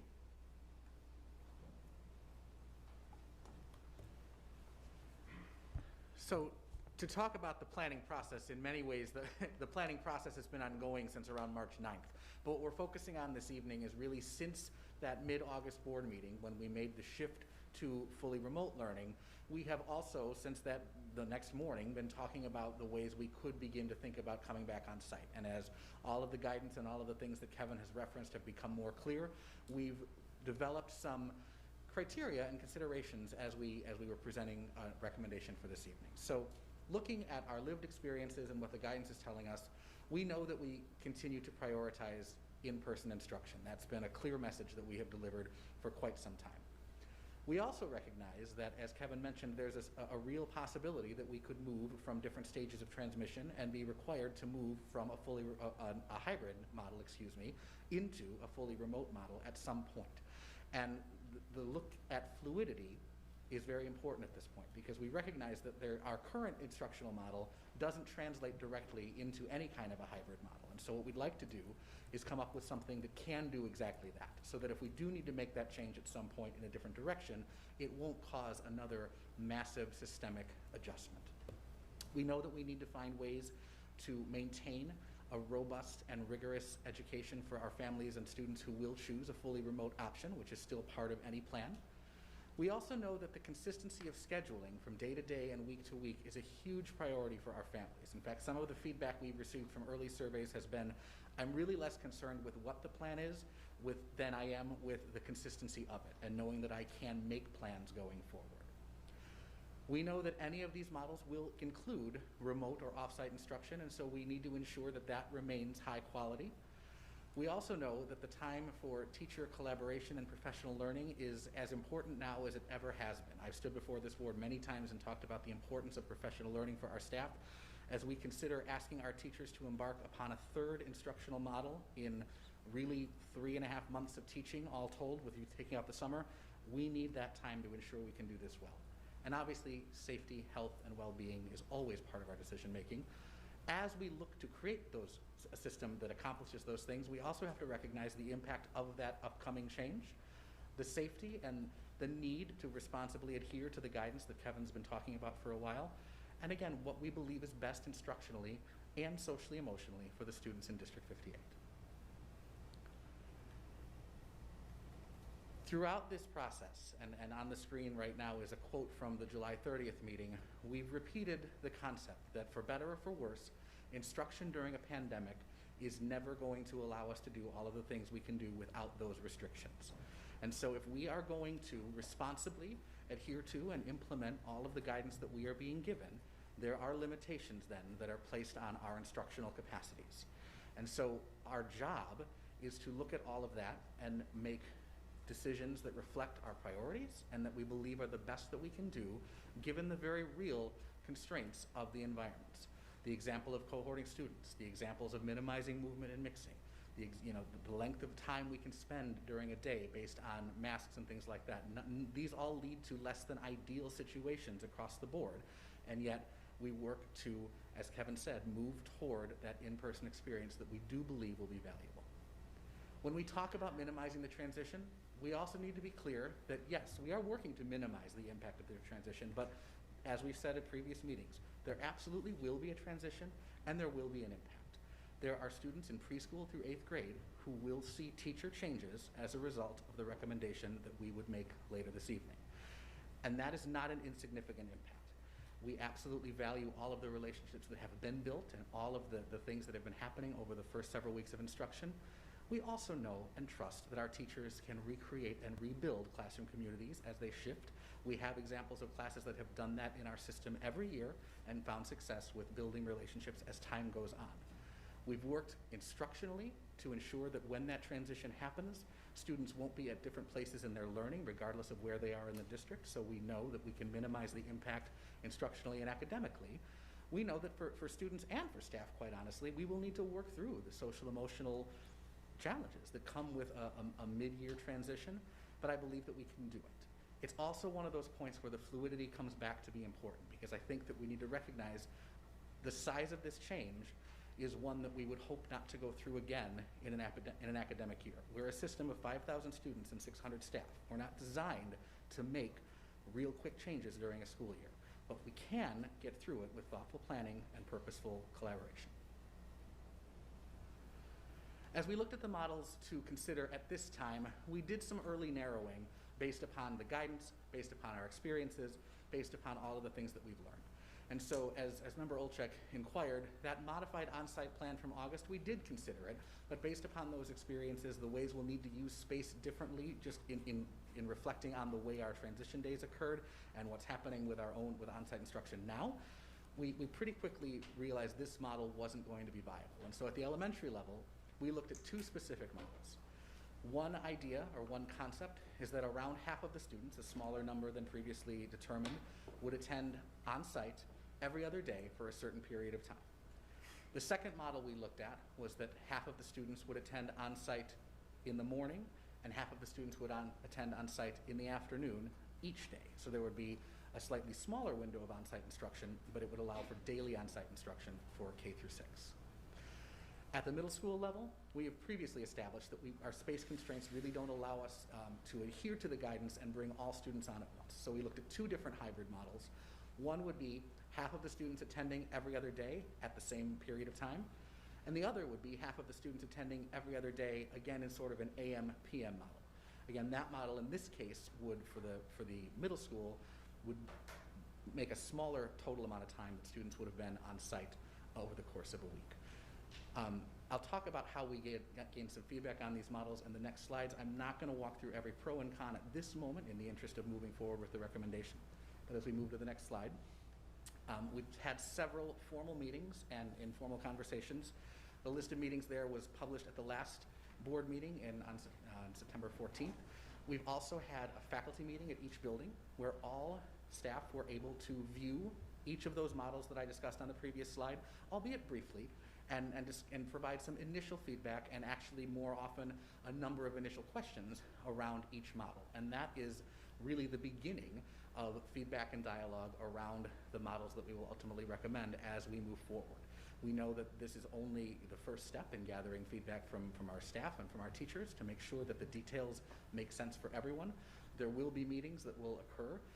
As soon as a plan might be approved, we will start to put together opportunities for dialogue around all of the details where we can provide administrative thoughts and recommendations to additional staff, administrators, and teachers to gain feedback as we go through. So again, the first set of meetings was the beginning, and that will go on. However, we did receive quite a bit of feedback through those first meetings, and acknowledging, just as with anything, there certainly is feedback on all sides of each issue. There are some points that came up loud and clear through that initial set of feedback. One is that a benefit of any plan is the amount of in-person instruction. There's no disagreement that in-person instruction is ultimately superior to remote instruction.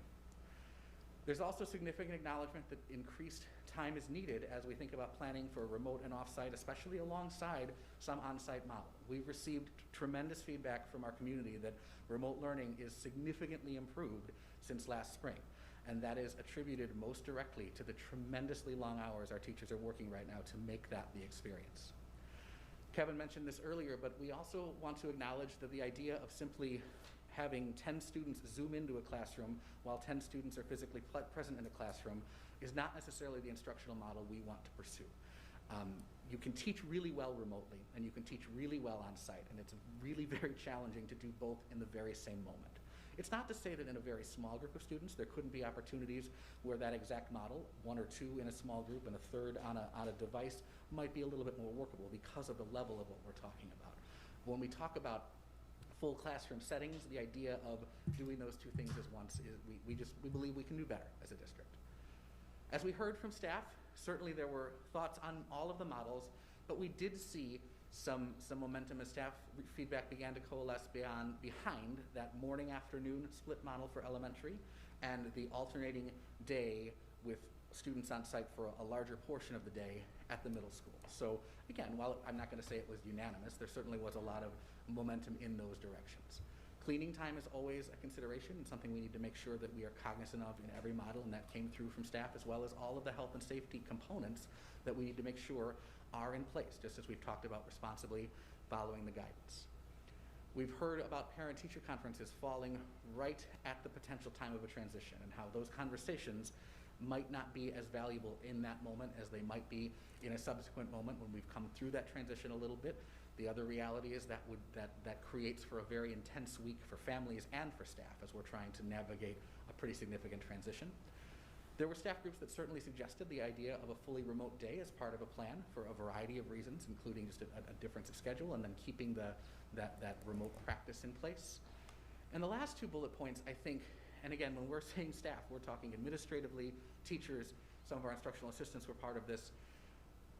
While there may be perceptions in some parts of the community that this should have already been done from a teaching and learning and planning and collaborating and responding to feedback and answering questions and developing robust lessons perspective, this is moving quickly. And the reality is that many of our teachers are feeling right about now that they're getting into a groove with remote learning and with their classes. And we are asking them to make another change. And I believe that change is well-intentioned, and I think that it is best for our students, and I think we can, as I said earlier, as a system, we can move through it. But we also have to recognize what we're asking of administrators, what we're asking of staff in the time frame that we're doing it. Our administrators know the responsiveness that our community expects. Our teachers know the level of instruction that our community expects, and they all hold themselves to those same high standards. And so in order for them to feel that they are doing this job to the best of their ability, there's a lot of planning and a lot of processing and a lot of things that do need to take place as we move into this very significant transition. So as we recognize all of those things, it is important for us to acknowledge the impact of this change on staff as well as on students and families, and just ensure that we are providing the time and the space for those supportive structures to be there as we move into the transition. James is going to come up now and share some data.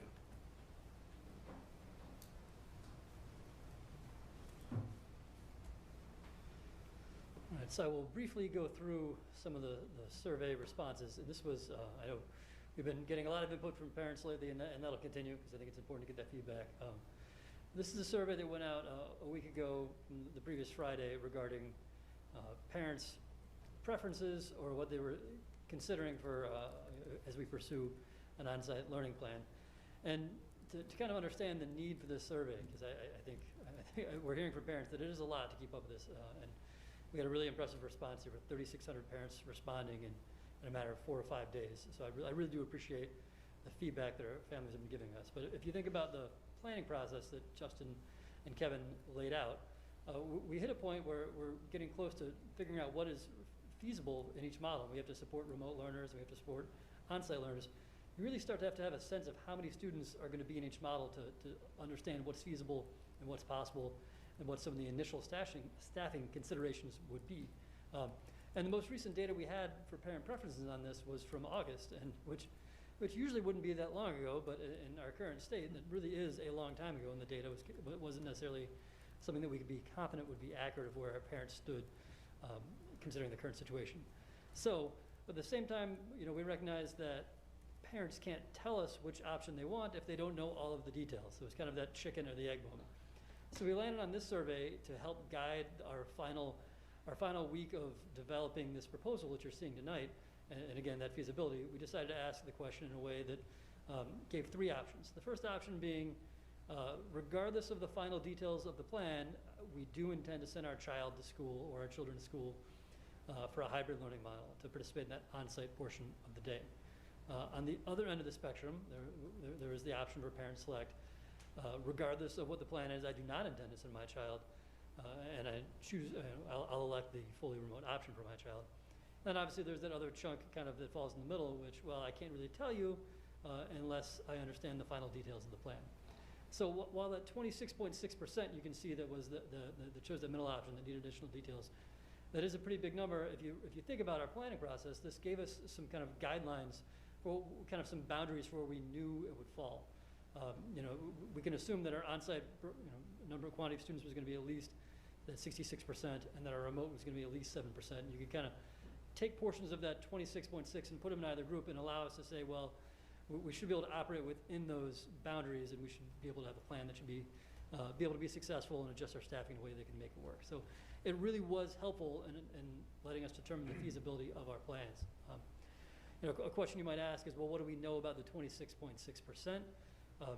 So we did have an open response question that helped us understand what some of those people, which way they were leaning, you might say. And so of the 900 or so people that selected that option, around 320 left an open response. And so kind of casually going through that, I think you got a sense that people were rather concerned with the safety protocols that would be established, or they were concerned with really the logistical details and transportation, the time of day, and that sort of thing. I would say that more of that group was more concerned with, not more concerned, their decision hinged more on understanding the final details of the plan, and they seemed to lean, and they would like to pursue the on-site option if it worked out logistically for their family.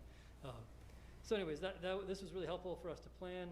If you want a point of comparison, the number for on-site, if you recall, was about 75% in August, with around, I think, 23% electing for the remote, or the online academy, as we had described it back in August. Now, quickly running through some of these numbers. Again, our school percentages were pretty similar. There were a couple schools that looked different than they did in August. Again, that was because those schools that did look different, I'd say were the ones that had a higher percentage of parents that were waiting to hear those additional details. The grade level chart, I think it was pretty remarkable how consistent this was across grade levels. You don't really see any significant differences based on grade levels. Again, I think a pretty common theme that things are pretty uniform in that regard. The bus question we asked again, this is a really important part of our planning, is understanding the logistics, the time of day, and understanding, roughly speaking, how many students are going to utilize the bus was, again, a really important part of our planning process, and you'll hear more about that this evening. Again, for the point of comparison, this number was, I believe, around 68% when we asked in August. And then to port that onto another number, in speaking with Katie Hannigan a little bit and Todd about the bus numbers, that equated approximately to about 60% of the routes that we had in previous years. So in other words, when they took that 68% number and started mapping out routes, it was about 60% of our ridership under normal circumstances. So we can presume, again, getting a little ahead of ourselves until we get final commitment numbers, but that number should be fairly similar should the 63% number hold to be true when we do get final commitments. So, and that's just a quick summary of the survey data.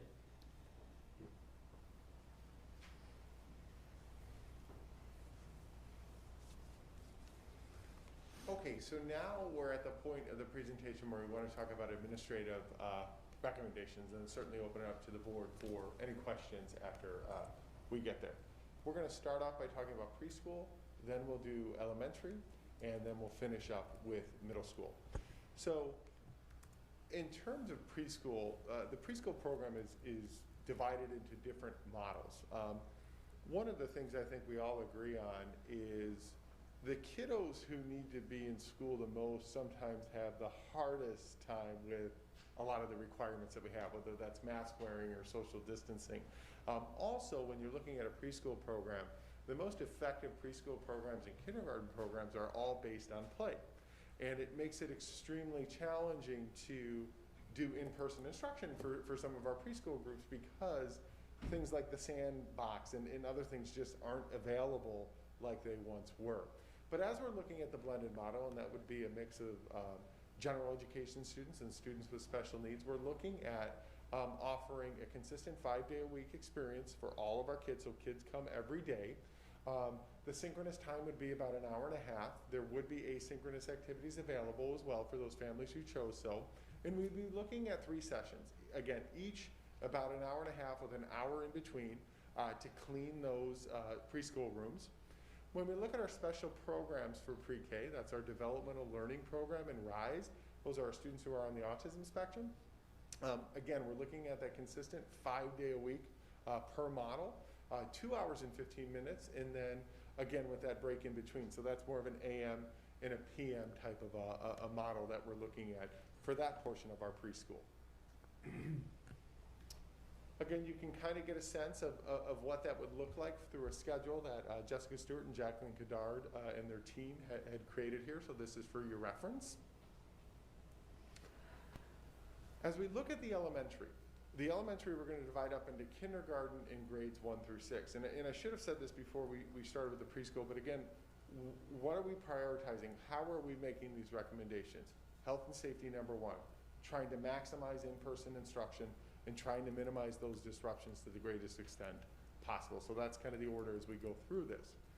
When we looked at the elementary model, one of the things that kept bubbling up over and over again was the importance of having students on site every day. So how can we do this in a safe way but get kids there every single day?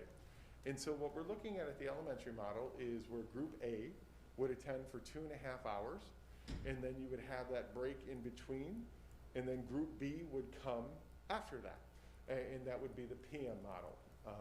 Groups would be assigned on a number of factors. It wouldn't be just an alphabetical split. It can't be, and here's why.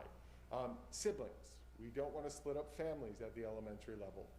Transportation needs. I'm going to speak to that at greater length in a little bit, but the way we have to do our busings is going to, predominantly fall in the afternoon. Academic needs. There may be certain courses or certain content areas or certain special areas that we can only offer at certain times in the day that a student may need. And so that might be one of the reasons why we place a student in the AM or the PM. So for grades 1 through 6, there will be a combination of synchronous and asynchronous instruction that will occur during the off-site portion. So again, right now, all of our specials are asynchronous. We have the opportunity to, on the offsite, to really add to that and continue with that planning. One of the things I want to point out, though, is right now that asynchronous, you've got teachers who are pretty much available all day, right? They can be responsive. And a lot of that is due to we're teaching math remotely, we're teaching ELA remotely. And so there's a lot of questions, and teachers are doing a great job being responsive, but it takes such a long time when you're in that kind of a model. So here in this model, the asynchronous will look different. Why does it look different?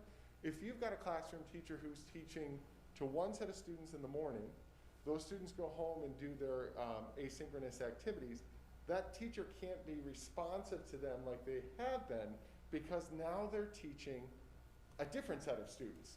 And so as we look at this, I want to be very clear, when you're going to on-site, you're making some trade-offs. But how can we add on to the other half of the day?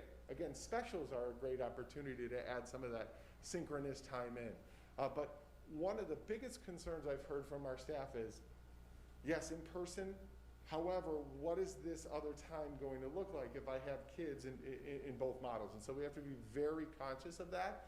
And over the next several weeks, as we fine-tune everything and finalize it, assuming the board approves our recommendation, this is something we really are going to be clear with our families about what it looks like when they're on site and what it looks like when they're off site. And I think what you can envision when they're on site is really those core content areas of math, ELA, social emotional learning, making sure that we hit those extremely hard, and then developing asynchronous activities.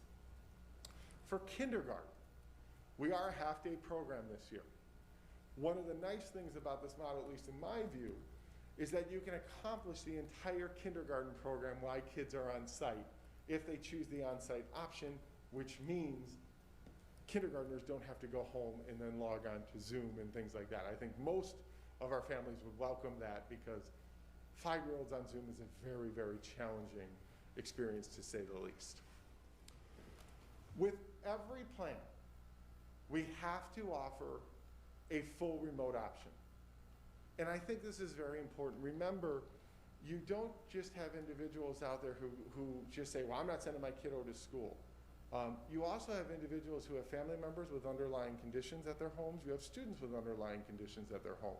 So we want to make very sure that our remote options are not just a camera in the back of the classroom or something to just check off a box. There are people out there who need a remote option for very, very good reasons.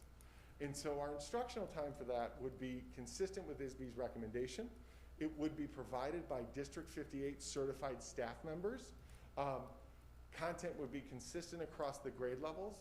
Classroom communities will continue to be created with students, grouped by the home school to the greatest extent possible.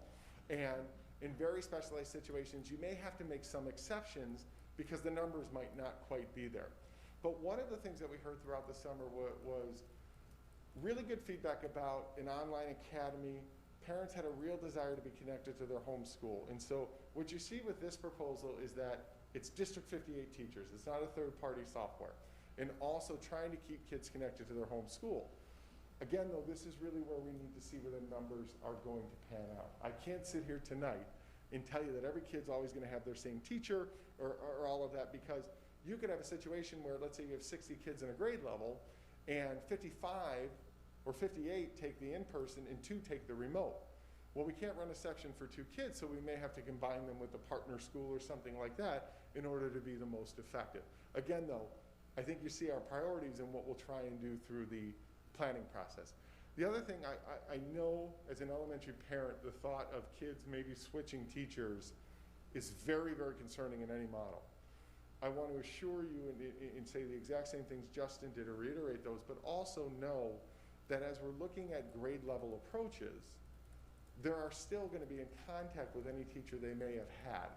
And so it's not like they're never going to see people again. Again, we hope to really minimize this, but depending on how these numbers shake out, that is the downside to having 2 different options, because the numbers aren't always going to come out uniform. So the middle school recommendation. Middle schools, and Matt and Amy are here, 2 middle school principals. The assistant principals, they spent a great deal of time, like the elementary principals, really looking at this. And it is please know I'm not dismissing the work that we did at the elementary level, but middle school's harder. It really is, because you're looking at all these moving pieces and singleton classes, and it's a challenge. We settled on the alternating day model because as you look at the guidance, it really talks about prioritizing in-person instruction for students under 13. It doesn't mean that we don't want to prioritize that for our middle school kids, but they can handle a lot more of the remote than, let's say, a first grader or a second grader. But they still need those in-person connections. I can say that as a middle school parent as well. What we like about this model is it's an 8-period day. So students are going to every one of their classes every single day. The same schedule is run on-site and off-site. Okay, so you're on-site Monday for your 8-period day, but Tuesday, you're doing the same thing, but now it's remote. So it allows for a lot of, or I shouldn't say a lot, let's hope it's never a lot, but it does allow for an easy transition from one to the other. So you can shift to full remote. The asynchronous instruction occurs for the remainder of the day after the lunch break. So when kids go home, that's when they can work on their assignments, that's when they can work on the activities that their teachers gave them, or when they're done online for that particular day. So here's what it looks like. We decided not to go with an alphabetical model, and that was done very deliberately. We're having 7th grade attend on-site Monday and Wednesday and every other Friday. They would be off-site Tuesday, Thursday, and every other Friday. 8th grade would be the opposite of that, but in the same spirit. Why is that helpful? It's helpful because if we went through an alphabetical model, A through L and M through Z, what you would see there is that 7th grade teacher that had A through L on one day would then have M through Z on the next. And so the A through L kids on their off day wouldn't be able to get that same teacher. By having 7th grade there all together, they then can repeat the same thing off-site, and 8th grade can do the same thing. So it does allow for a lot of continuity. Transportation will be available, and band, choir, and orchestra will be offered. Now, before we get to the, we can keep going through this, because actually that's my next point. Sorry, James. Oh boy. there we go. Students are placed into cohorts. Teachers would have to rotate through the classrooms for on-site instruction. Why? Because of that moderate transmission level. But grade level instruction remains consistent. An option for students to attend off-site each day will also be offered. You have to have a remote option in here. Cohorts of remote students will be developed to follow the same 8-period day. Students will remain grouped by homeschool to the greatest extent possible, so between Herrick and O'Neill. So picture this, once we get the numbers, then we look at how many kids are going to be on-site, how many kids are going to be off-site. So as a former middle school teacher, I always taught 6 sections. In this model, 4 of my sections could be in person, and 2 of them could be remote. So maybe my final 2 rotations, I'm now zooming in with my off-site cohort. So we have to cohort our students, again, because of the guidance. Now, when you create those cohorts, you do have to do schedule changes. And I know that is something, my email has been flooded over the weekend with questions and calls about why, we're building these relationships. And again, there is no perfect solution as we go through these. What we're trying to build now is a model that can be fluid should we ever have to switch with minimal disruptions. But we do recognize that this is something. Now, I will also tell you we've been very upfront. I do know I've gotten some staff feedback saying, do parents really know this? And my answer to that is absolutely. We talked about this at great length several times in the summer. We also, when we did transition days at the middle school, we intentionally grouped them as grade levels so they could meet all of the teachers in the event we had to shift to this kind of a model. And so, yes, I recognize that everything we say doesn't always sink in, but this is one of those situations where this will have to happen. Now, when you look at some of our sections, it doesn't mean that kids are going to get all new teachers. There may only be 2 social studies teachers in a grade level, so you still have a very good chance of remaining consistent with your teacher. But again, in order to accomplish on-site instruction, this is one of those trade-offs. So again, in all cases, those students with highly specified specialized class schedules may require even additional consideration. And this is where you may have a student who's in Math 2 with French and gifted ELA, like you may have to do some things, and that's where our middle school principals will really work with families to have those. Okay, so our communication timeline. If the board were to approve our recommendation, tomorrow I would send an email out to families, which would include the following. We'd provide detail of what these hybrid models are going to look like. We will put a request to fill out a commitment form in PowerSchool regarding whether or not you're going to send your child on-site and whether or not you're going to select the transportation. The default, if people do not fill this out, would be that you're not picking the transportation, but you are selecting in person. We will start Friday at the building levels calling families that have not filled this out because we want to make sure that those all get done. October 2nd, an additional FAQ document will be shared based on the questions that have been submitted. So also in my letter, we are going to have that form to submit questions. I would ask the community to submit your questions on that form. I won't be able to respond to all of the individual questions. Put it in that form, and then that's how we'll be able to respond to those. Our team will make sure that we parse all of those out. October 5th, commitment forms would be due from families at 9 a.m. And then by October 9th, we would be notifying families if their child at the elementary would be in the AM or the PM section. Individual families with questions on that would have to contact the building, not the district, as those would be assigned at the building level. October 16th, we'd be sending out a communication to all families regarding final teacher assignments, middle school schedules.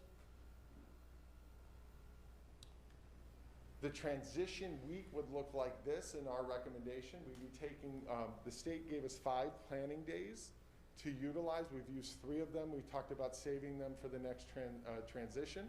So what we're recommending, and I think you've heard this from our staff as well, is that the 16th and 19th, that Friday and Monday, would be planning days for staff.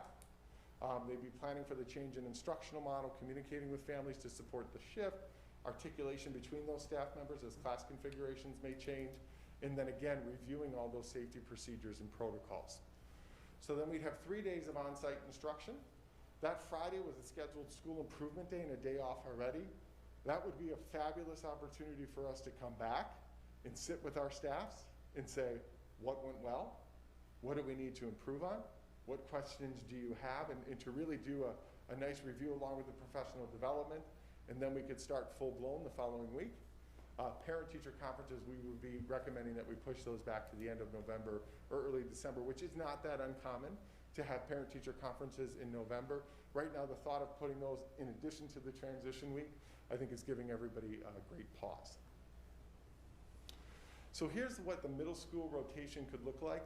Again, pay particular close attention to those Fridays. So you would see, for consistency purposes, what we didn't want to do was have 7th grade, 8th grade, 7th grade, 8th grade, 7th grade, 8th grade, and then it's a different day of the week as you start to go through. We wanted that consistency for families. So that Friday, though, we would let parents know, when do you have the 7th graders in, when do you have the 8th graders in? Transportation. We do have to provide transportation. We're bound to it. Now, transportation is going to look a little bit different during COVID-19. 50 is the max on a bus that we can provide. What we can never guarantee during COVID, although we'll do our best to make sure that kiddos are separated, what we can't do, though, is we can't guarantee 6 feet of social distancing on a bus. It's just, you don't have enough seats on a bus to accomplish that. But every child has to wear a mask, and every family has to complete the self-certification prior to getting on a bus. Logistics will continue to be addressed with our partner districts, 99, 68. A lot of people don't know, but we also provide busing for our 2 parochial schools, St. Mary of Goston and St. Joseph. I will tell you that we heard the board loud and clear over some of the times that we proposed with the initial plan. I will tell you that our times are more in line with what we're traditionally used to. Here in District 58, we really did go to bat and make sure that we had an equal voice at the table to make sure that we got the times that we needed to make this all work, which is no small feat. So I want to compliment Katie and Todd for all of their hard work with the bus company in the various districts. Elementary routes, though, would only be offered for the PM session. Why? We can't double our transportation budget. I would love to be able to run an AM route and a PM route. When you look at those numbers that we were just dealing with, we cannot afford to double our transportation. Kindergarten students, though, would continue to receive busing based on their previous assignment. And so families would then have to commit to busing by October 5th under this plan. So if you needed busing, you would be in the PM versus the AM. And I know that isn't always everybody's favorite, including my own, but that is the only way that we could make this work and get students to attend daily at the elementary school. So protocols. All of our health and safety protocols are based on ISB, IDPH, and the DuPage County Health Department guidelines. They're already established in the district. We implemented them effectively during the transition days. They're currently being implemented for our special needs students. However, that doesn't mean that we don't have to add to it, or we don't have to tweak things as we're talking about bringing in more students. So we've already been meeting with all of our associations. We've got meetings on the calendar for next week. We'll add more if we need to make sure that we're all comfortable with our safety protocols and procedures. Again, things may need to be added to accommodate all of our students. We're committed to working with all of our stakeholders to make sure that we get the health and safety protocols down so everybody feels comfortable. I want to spend a few moments talking about risk. I've said this numerous times throughout the summer. There is no risk-free environment. I cannot sit here as the superintendent of schools and tell you that if we bring back students, you will never have COVID-19 in District 58. We have COVID-19 everywhere in our society. Schools are not immune to it. It can be transmitted anywhere. I will say this is my opinion. I think schools are much safer than most environments. The requirements that we have are hospital-like, much safer in my opinion than a restaurant, a golf course, a grocery store, walking around downtown. The requirements that we have are intended to keep people safe, and we, with our cleaning protocols and all of that, I do think schools are much safer than most environments, but again, it is not a risk-free environment. The other point I want to make is schools can only do so much. We need everyone to act responsibly in and out of schools. I cannot tell you how many times this summer or in the fall I've received comments from staff members or comments from community members demanding that schools are held to a high standard, and I think that's really good. But I've also seen some of those same individuals not follow the things that were being demanded of us. And so what I'm trying to say here is that if we want schools to open, we all have to act responsibly in and out of schools, because some of the things that take place outside of schools can have a major impact on what we're able to do inside of schools. So again, it's going to take a commitment, getting things like flu shots, sanitizing hands, all of those things. We've got to have a good community effort if we want to do this. So a look ahead. If approved, these models would be implemented starting the week of 10/19, and we'd be looking to do this through winter break. I think one of the things you'll hear from staff is that we need that continuity, and you'll hear that from families. Of course, throughout this process, you'd have ongoing review, support, collaboration. Regular updates would continue to be provided to the board and the community. We're finalizing right now champions and Downers Grove Park District partnerships. We do believe we're going to be able to offer champions at bookends of the day. So if you're taking that morning option, we may be able to set something up where you could drop your kids off. They'd still have to leave midday, but you could at least have that before school care. And then after school as well, if your child was in the PM, you could then have that after school care. So we do believe that that is going to be available. Our park district has been phenomenal. We're going to ask them once again to see what they can help us out with in terms of that elementary schedule, to see if they could offer some things for families who needed that. Again, we come back in January if this is approved and thoroughly review that. Consideration needs to continue to take place for more of these specialized planning situations that we talked about. And again, we've got a lot of work to do in the next couple of weeks to make sure that everything gets finalized should the board approve this. So at that point, I'm sure we're going to have several questions. So I'm going to give Justin this area. I'll go back to my chair over there, and we'll do the best that we can. But we also have our other assistant superintendents who are here to help answer questions that may be to their area. For instance, Shane with personnel, James with technology, Todd with busing, and so on and so forth. Well, thank you very much, and thank you, Dr. Russell, Dr. Eichmiller, and Mr. Sissel for the very thorough presentation, and for everybody else for putting that together.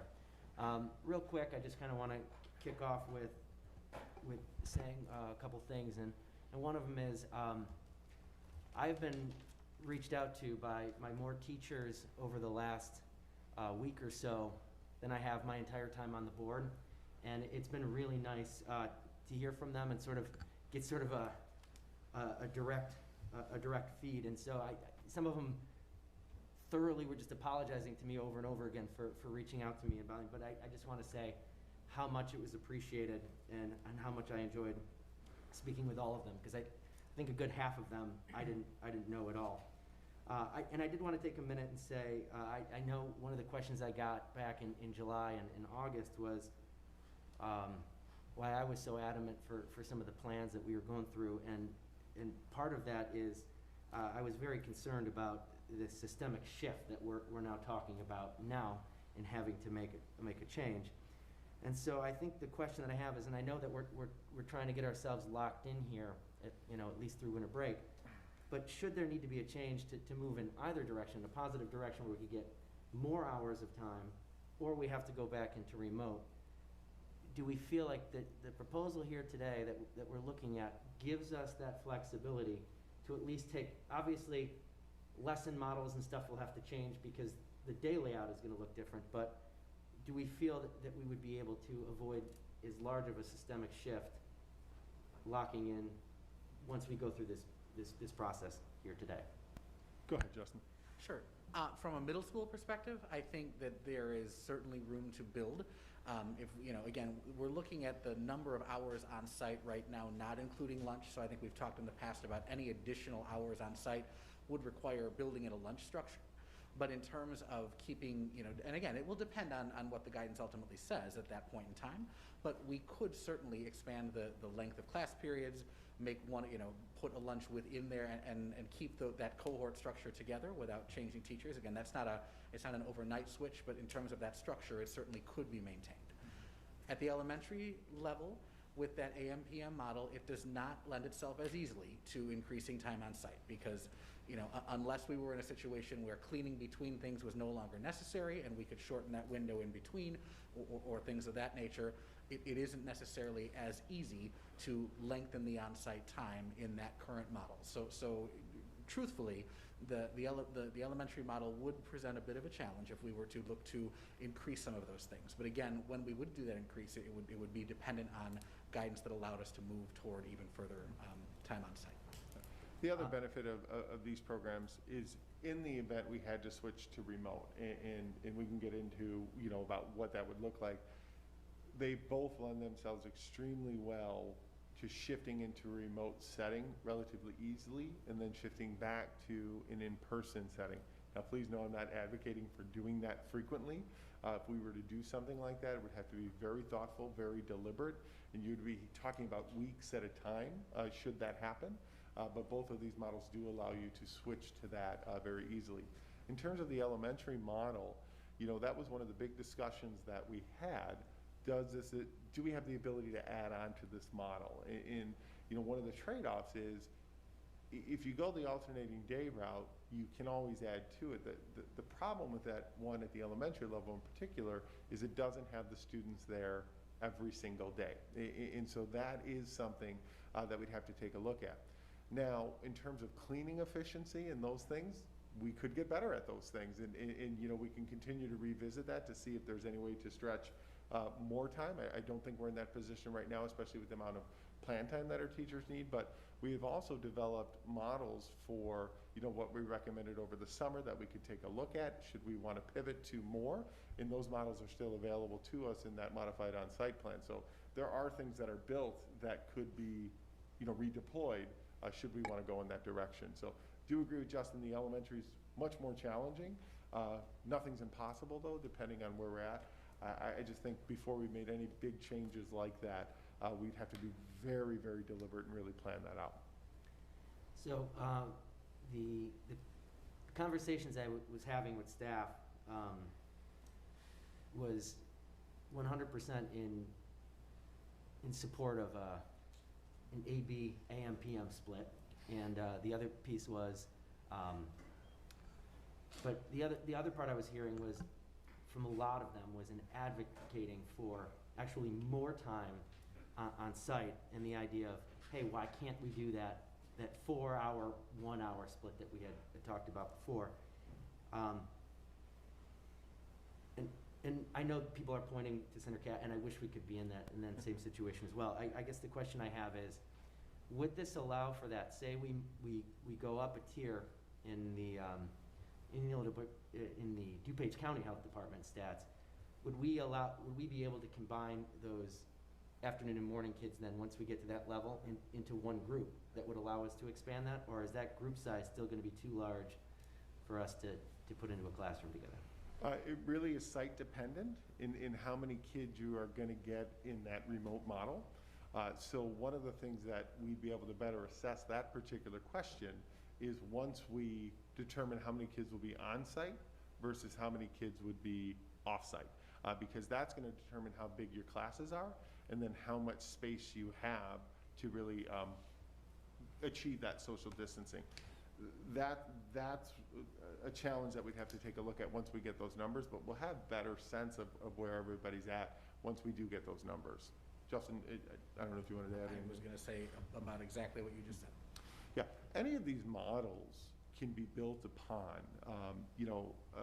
The middle school one, because you're doing alternating day, you can add another hour, you can add lunch, and again, I'm not suggesting we do that right now, but, Sure. but you could. I think you've got several options at the elementary school.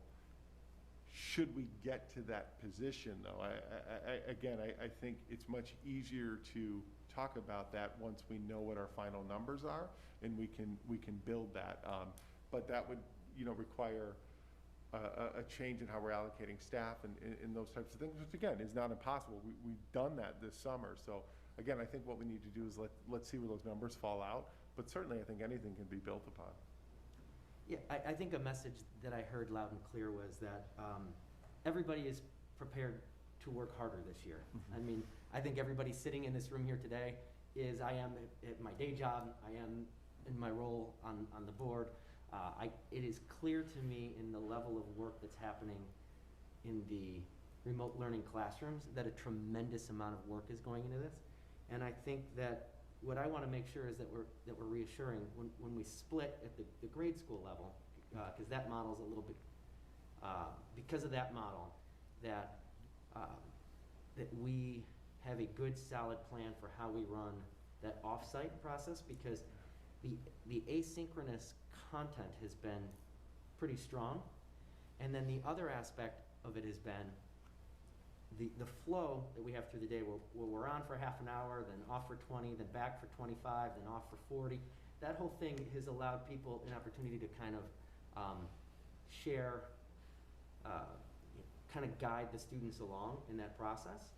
And I just want to make sure that the burden on families on asynchronous time and the burden on staff creating that content, that we find a good way to share that burden when creating content, and also putting a clear and concise process together for the kids that have gotten into a nice rhythm of the back and forth, and the idea of 2.5 hours on and then 2.5 hours completely disconnected. Now, I saw on the slide that there was going to be some synchronous going on in the afternoon, and my guess is that some of that stuff is still getting ironed out, and it looked like it was going to be associated with specials and stuff like that, but I think that that's going to be incredibly important to the success of what a hybrid model is going to look like. So I have other things, but I want to open it up to everybody else, and then fill in this thing.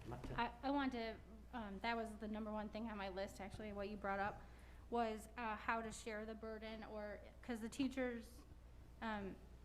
through no small feat of their work, they have knocked it out of the park, because of all the people I've talked to, either every parent had a very low expectation of what this was gonna look like, but everyone is overwhelmingly surprised and ecstatic about how the day is going for their kids. Now, nobody, there are a lot of parents didn't want to be in remote, but they were pleased with the flow of how it's going. And so the concern that I've heard from parents and teachers is that piece that Darren was just talking about, because I know that in some schools the teachers have their Zoom on, the kids might be doing their asynchronous work, but they can touch base. That would no longer be available to the kiddos or to the parents to touch base. So if we could tap the teachers for how they think would be the best way to handle that for the afternoons or the mornings when the kids are at home, to make it so that it's not a burden for the parent or for the teachers and for the parents, but mostly for the teachers who need to take care of the kiddos right in front of them at the time.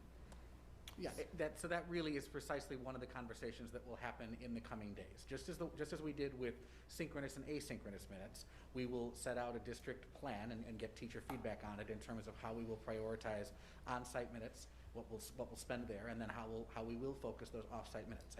I appreciate the point being raised that teachers won't be available in the same way during the instructional day like they have been during remote learning.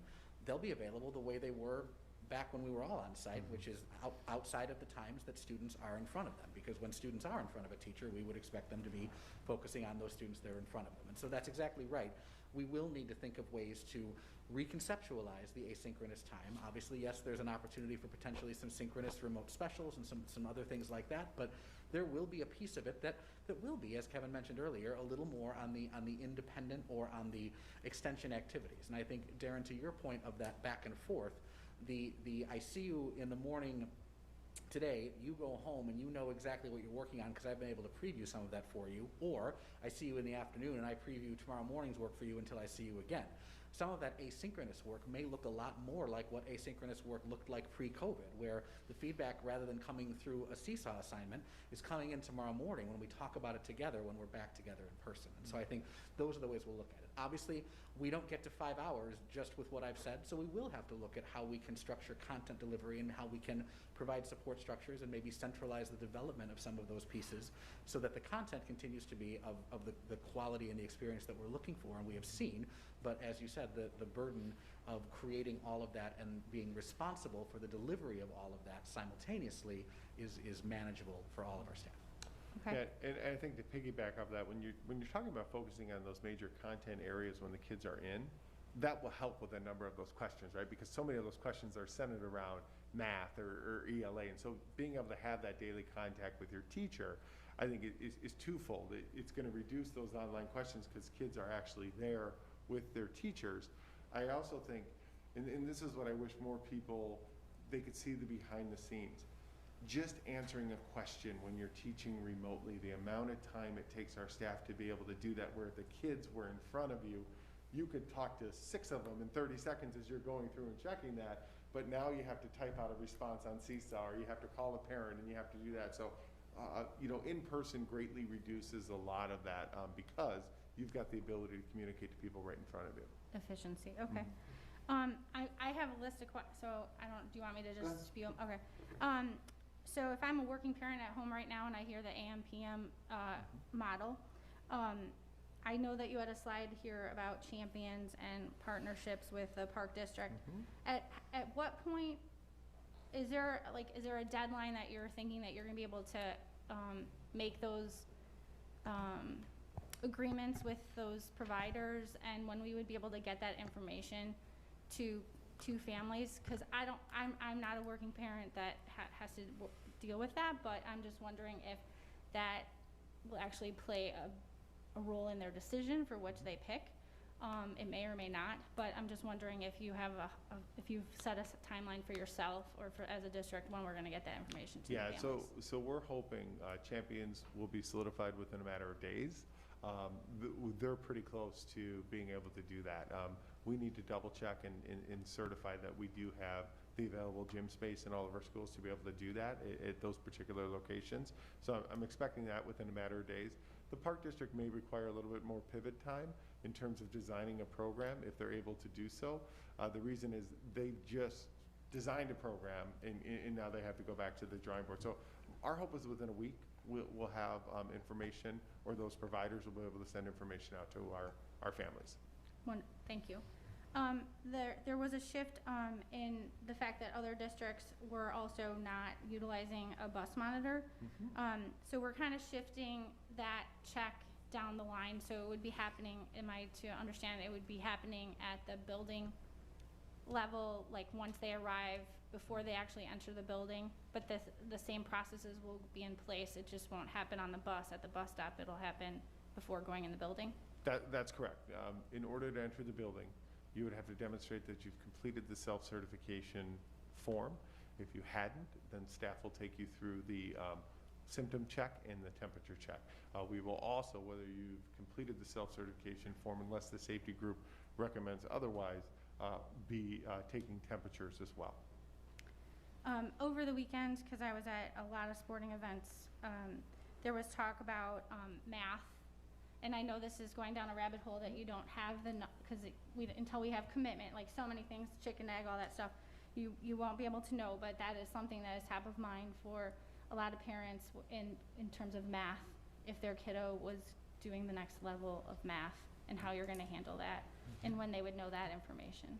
So I think what we can absolutely commit to is that we will continue to have students instructed in the level of math that they are currently assigned to, and that's across the board, and it's driving some of the scheduling decisions. Now, when Kevin talked about the groupings and one of the reasons at the elementary school we're moving away from a straight alpha split, some of those are considerations when we talk about academic needs of students in terms of how we will be making some of those groups happen so that we can accomplish accelerated math within The on-site portion of instruction, most likely, obviously, we're going to make a pretty strong assumption that math will be something that we will focus on during the on-site time.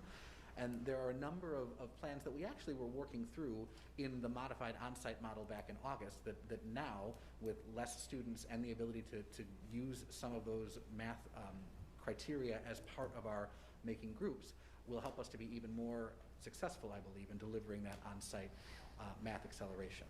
It does not mean, to be super clear, that we are going to be tracking elementary students in that way, but it means that, for example, in a grade level, if you had, across 2 classrooms, if you had 6 or 7 students who were accelerated to the next math grade level, you could potentially try to put those students with an AM preference, for example, where you might then be able to offer those 6 students a specific instructional experience. You might split them 3 and 3, knowing that within the classrooms where there was the next grade level math instruction happening, there were small enough class sizes now that there will be extra seats unused by other students throughout the day, where those 3 students could move into that classroom using a surface that's been untouched by anyone else, and then move back to their classroom using the same surface that had been touched only by them, again maintaining distancing.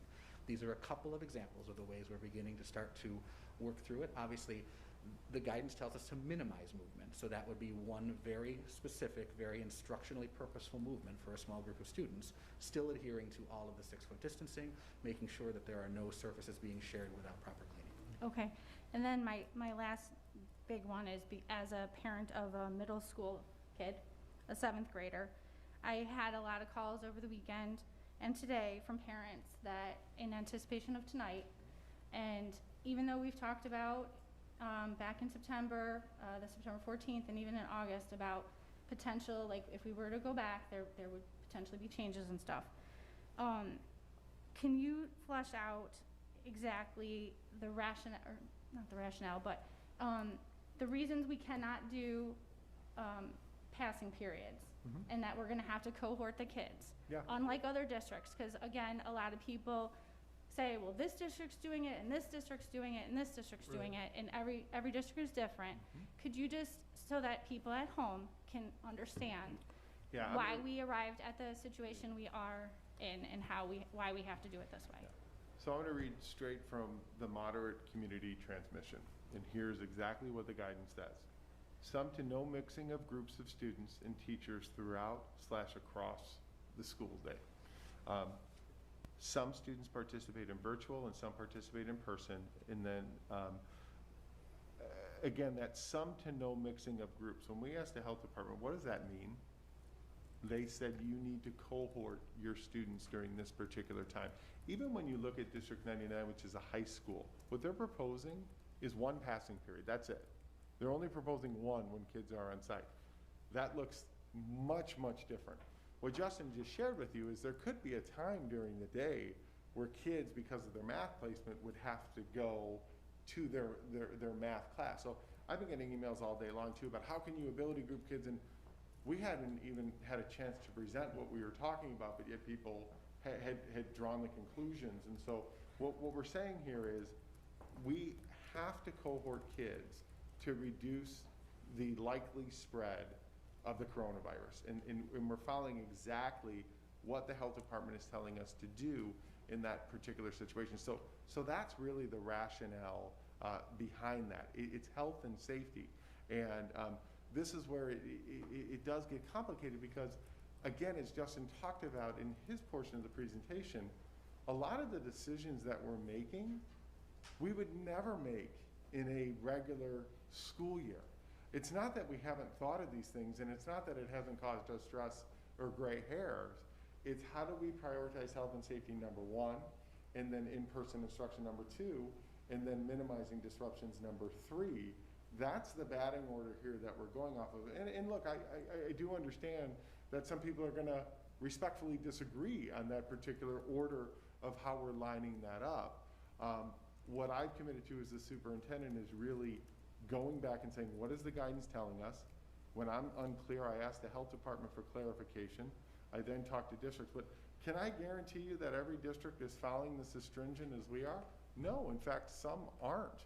But most of the ones that I'm talking to are going straight from what you see on the guidance and doing their very best to implement that in the terms of health and safety. So that's the rationale behind no passing periods at the middle school and not mixing kids for lunches at this particular time. It's straight from the guidance. So based on the guidance, even though that's not the middle school model and the way that kids are, like how we're used to doing it, and that they're like, right now my son's going through and does all of his 8 periods, and he has different kiddos in all of his classes. He knows some, and he's built those relationships with people in the class.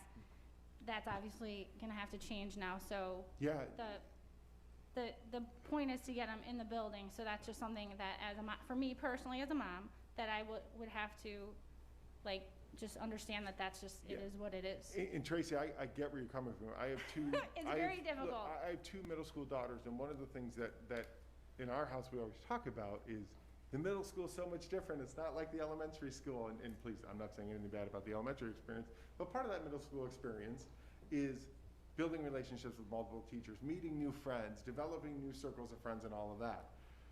This is what I was talking about when you look at how hard this is in order to implement. It gets really tough at the middle school level, it gets really tough at the high school level because of this cohorting component.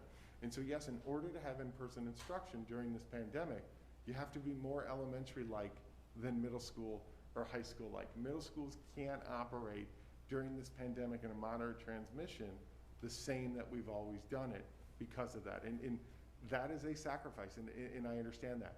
One of the conversations we'll continue to have with our middle school teams, though, is if this is the box that we have to be defined in, what other opportunities are there for our kids to have some of those experiences virtually, that they can connect in with other people, that they can see other peers, all those things. Matt and I were just having a brainstorming, Matt Durbala and I were having a brainstorming conversation about this very thing, and we'll continue to work with our teams to come up with creative solutions on how to do those things. But yes, it is, and I understand the frustration that people have. It's not my favorite thing to recommend, but if we want in-person instruction, which so many people are calling for, and really the guidance is saying we can do, this is one of those tough calls that we have to make.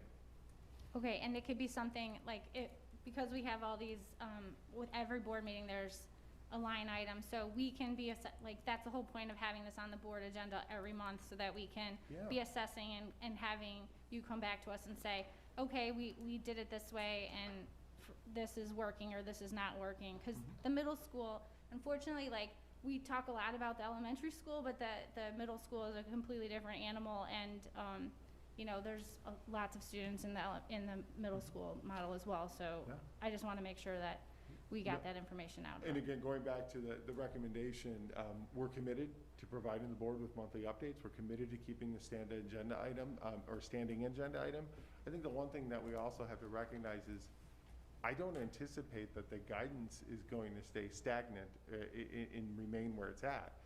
It could change, it become less restrictive, it could become more restrictive. I think what we saw over the summer is it was becoming more restrictive. We then saw in September that there was some loosening of that, which is allowing us to have this conversation. So I can never predict where we're going to be 1 month from now. Okay.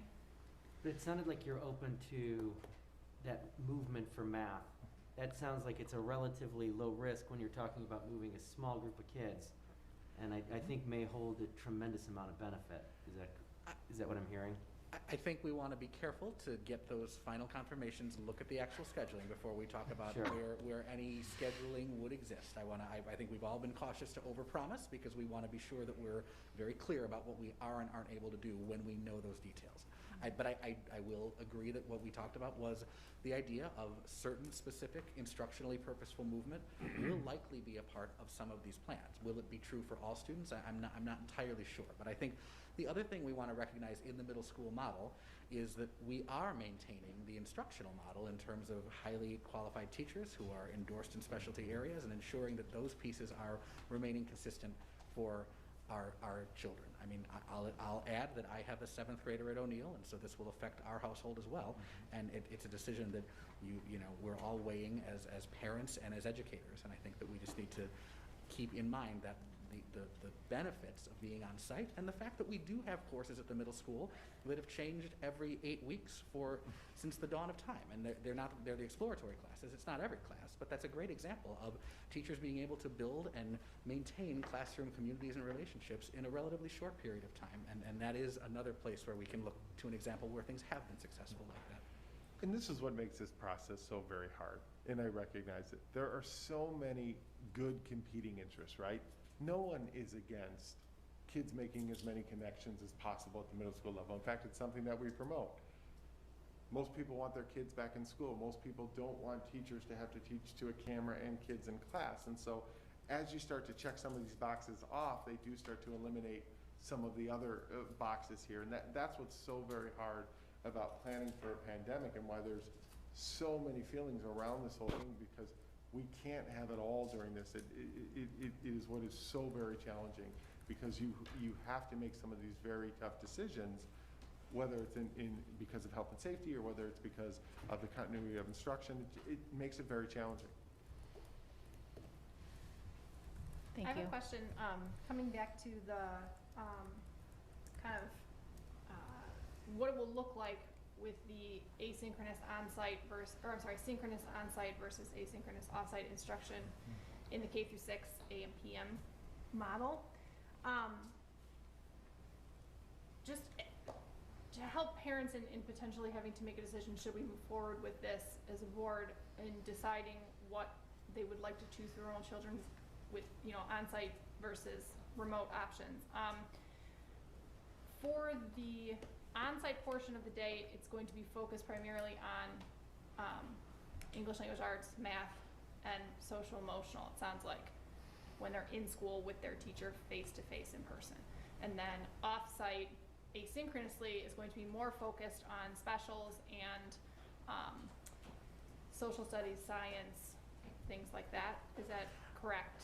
In general, I know there's going to be some movement. Broadly speaking, I don't know that we can accomplish all of the science and social studies instruction that needs to happen exclusively asynchronously. So that's one of the things we'll be talking about as grade levels, is how do we work that in so that we can make sure that we are maintaining our obligation to those content areas and those standards as well in a reasonable way. So again, I think it's certainly safe to assume English language arts, math, social emotional learning will be part of that.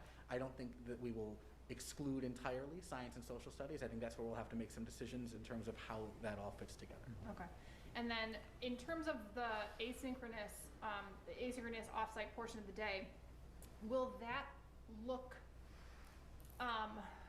in general, will it be a lot of, assignments posted perhaps on Seesaw or Google Classroom or things like that, and those will be assignments that will be given like through or by the student's same on-site classroom teacher. So the teacher who is responsible for teaching the child on-site synchronously will also be giving them those assignments asynchronously off-site through Seesaw or Google Classroom or something along those lines? So again, these are some of the details that we want to get some staff feedback on what makes this most manageable and attainable. I think part of what I'm hearing in your question is, am I going to have a different teacher as part of that asynchronous time? And I think generally speaking, the answer to that is no. Mm-hmm. The homeroom teacher is going to be overall the person who is working with the child in all of those areas.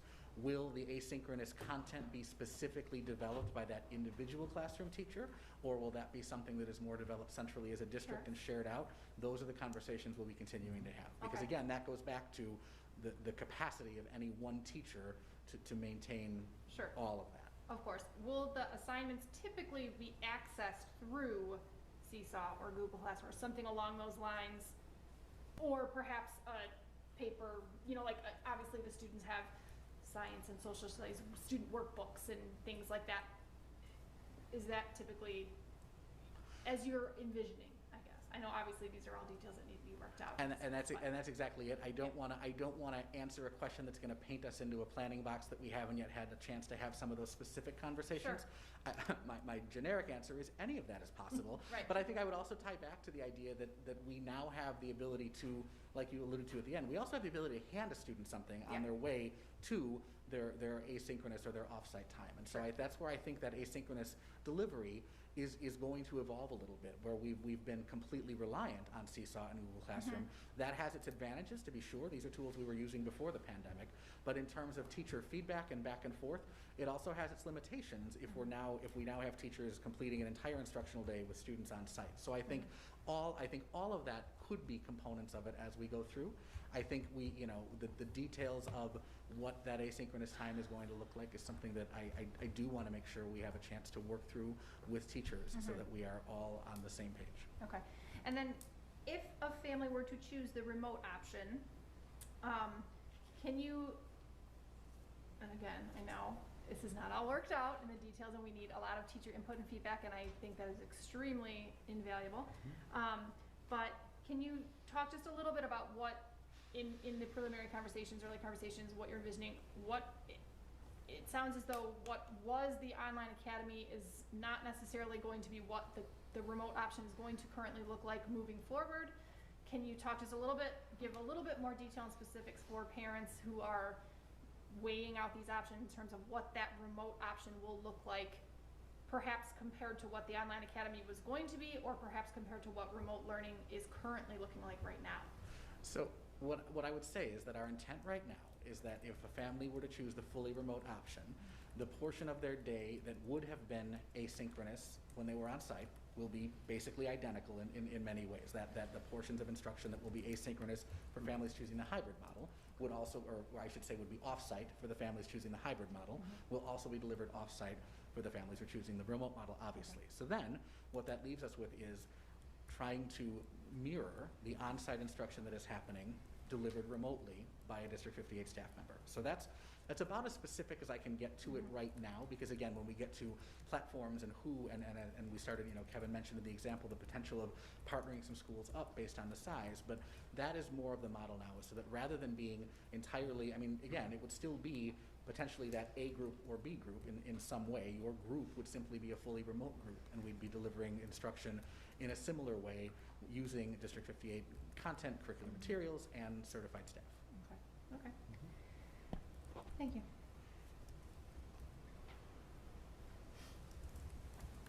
I had some questions about exclusionary procedures.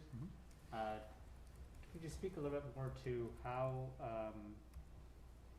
what would be the situation where we would be sending a student home, or a family would not be sending a student to school? And what would be the expectation on that family to welcome that student back to school?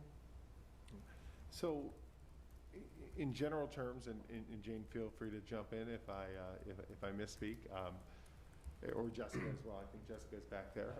So, just for the board, we have divided, if it is a staff member who needs to be excluded or test positive or is a close contact, that goes through the personnel department.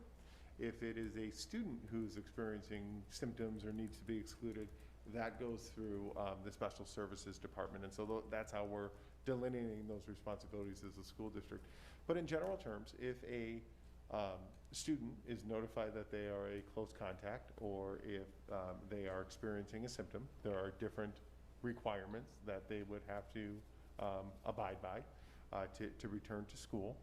In most cases, it is getting a negative test or a clinical alternative diagnosis. And once they receive one of those or the other, in most cases, if they're showing symptoms, they are allowed to come back to school.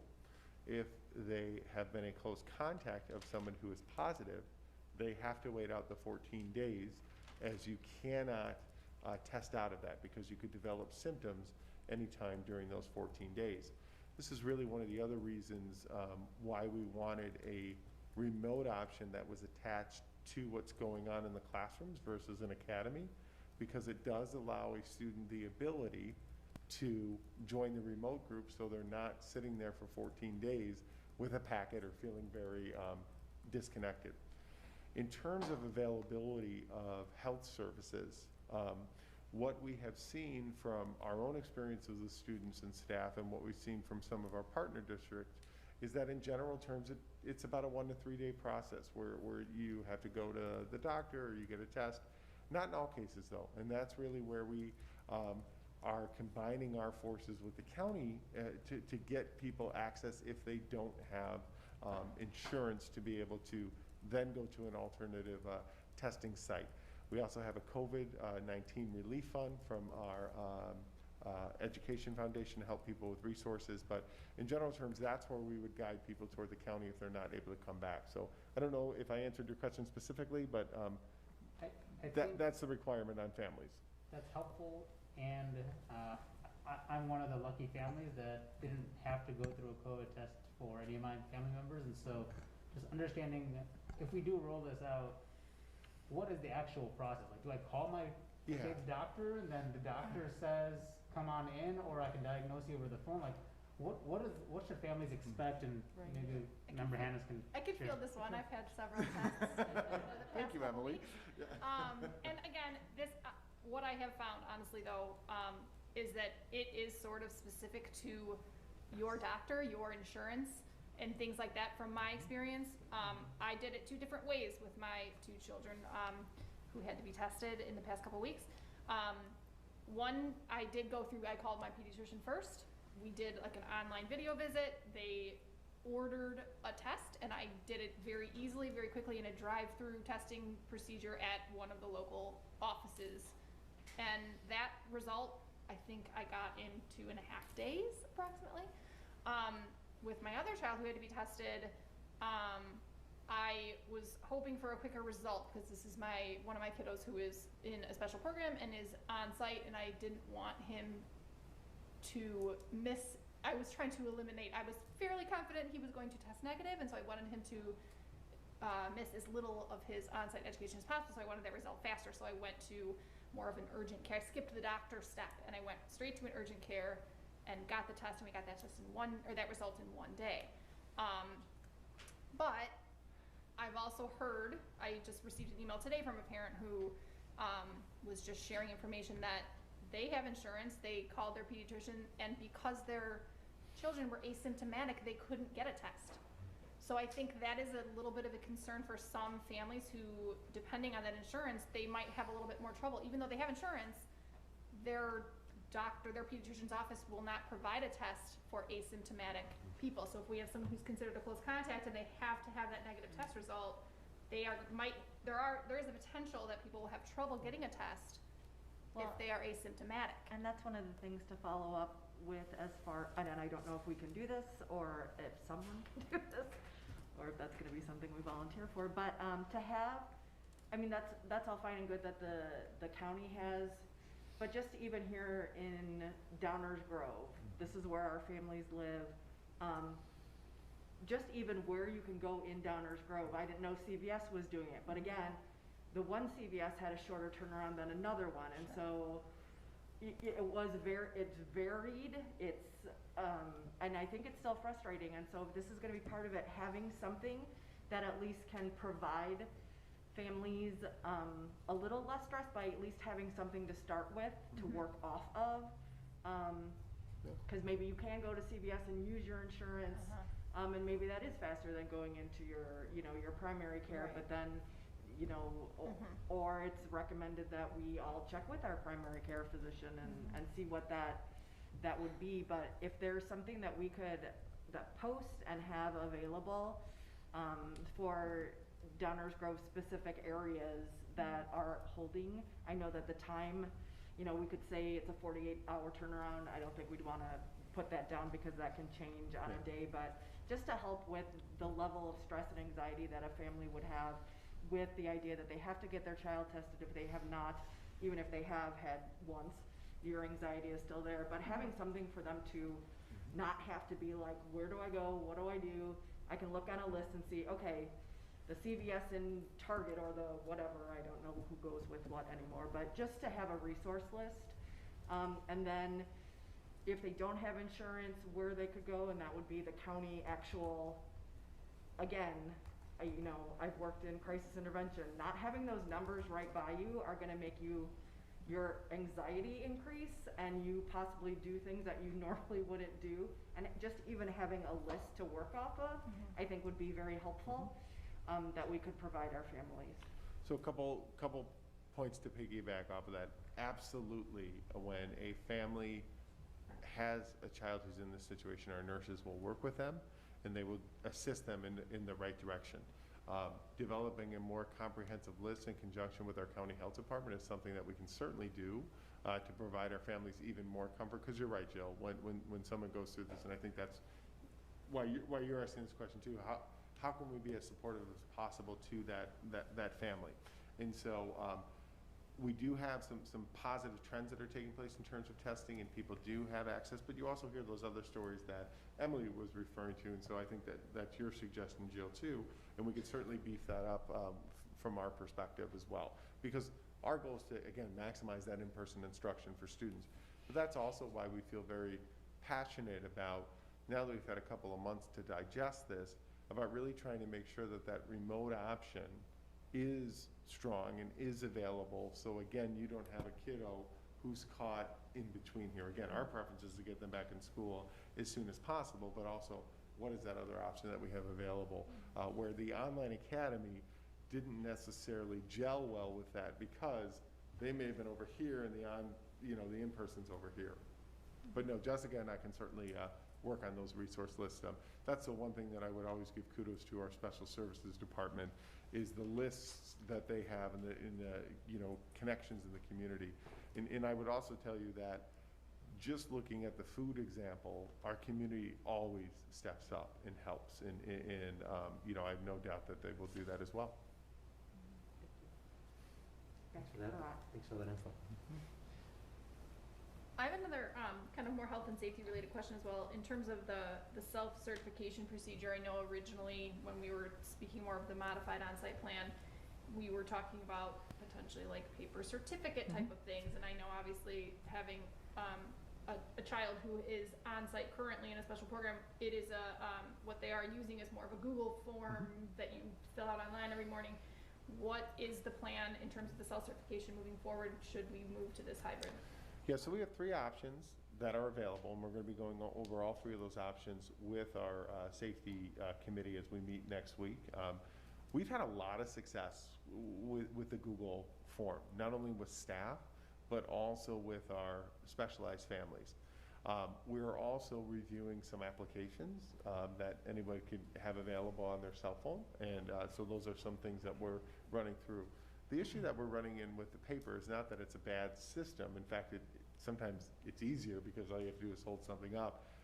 The requirements keep changing. And so as you print off the paper or you make a booklet, it could be quickly outdated. And so that's really where the Google form helps. And so right now, at a minimum, we could move forward with the Google. Our families are used to that.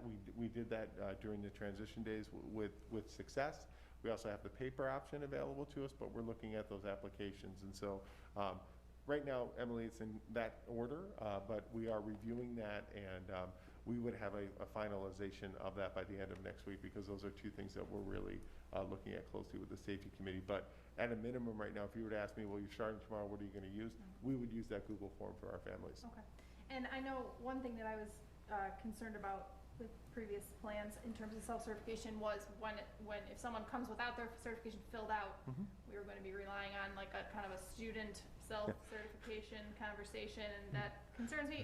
What are we still thinking in that direction? Have we? So it's a combination of yeah, because I get concerned about middle schoolers with that as well. So the first thing that we do is we take their temperature, we ask them to the best of their ability, but we follow up with their family as well. So we can't let a minor complete the whole self-certification process. So yes, we do ask them those questions, but then we follow up through the office with that family in particular to make sure that the guardian or emergency contact is the one who's actually doing the self-certification. But that's where the temperature checks really help, because again, it's just that other layer of protection. Okay. My last kind of one along those lines is about the buses and kind of the shift in not having that bus monitor to verify that self-certification. We're kind of admitting as a district that that's the one area that we will not be able to ensure social distancing is on the buses. And at the same time, we're like accepting students onto those buses without knowing whether their certification forms have been completed and things like that. And that's slightly a little concerning to me in terms of, you know, from a health and safety perspective. You know, this is the one place where we're already admitting we can't guarantee the social distancing is going to be followed, and we also don't know for sure that those students have self-certified and are symptom-free and things like that. So that's a little worrisome to me. I understand that the bus monitoring is a tricky logistical thing to accomplish, and I understand you know the rationale behind that, but it also concerns me a little bit from a health and safety standpoint that we can't guarantee the 6 foot social distancing, and we also are not sure that those students are symptom-free when they get on that bus. So that's a little worrisome to me just from that standpoint, just as kind of a comment, I guess, more than a question. But let me Go ahead, yeah. just jump in. One of the things that we can do with our bus riders is see when families are filling out that form though. And if a child is riding the bus and that form doesn't get filled out, again, I don't want anyone on the board to think that we're just, and I'm not suggesting you were saying this, we're not going to passively sit by. So we are going to be back in touch with those families. We are going to be talking to them. If your child is going to ride the bus, here are the requirements. You have to self-certify before they get on the bus. So there are things, and again, that's where the Google form or an app really comes in handy, because you can track when they're filling that out. And so there are things that we can do as a school district to actively monitor that, to make sure that people are adhering to that. There are also different levers we can push, not that we ever want to discipline in this kind of situation, but if a family is being non-compliant with that, we do have different levers that we can pull as a school district. Of course. With the with the AM/PM model, the students are only there for, is it 2.5 hours, is that correct? Are we, and obviously in that model there's no lunch, which is, I think, good from a health and safety perspective. Are we eliminating the snack as well, since it's only 2.5 hours? In the 2.5-hour model, I don't think we'll ever say that a child's never going to have a snack in there, because each child is a little bit different, but it's not set up with a built-in snack time. The middle school is different when you have 4 hours of kids being there. And again, we're going to continue to work through that with our safety team, but we're not designing the elementary with the need for a snack, because it is a 2.5-hour time frame. Okay.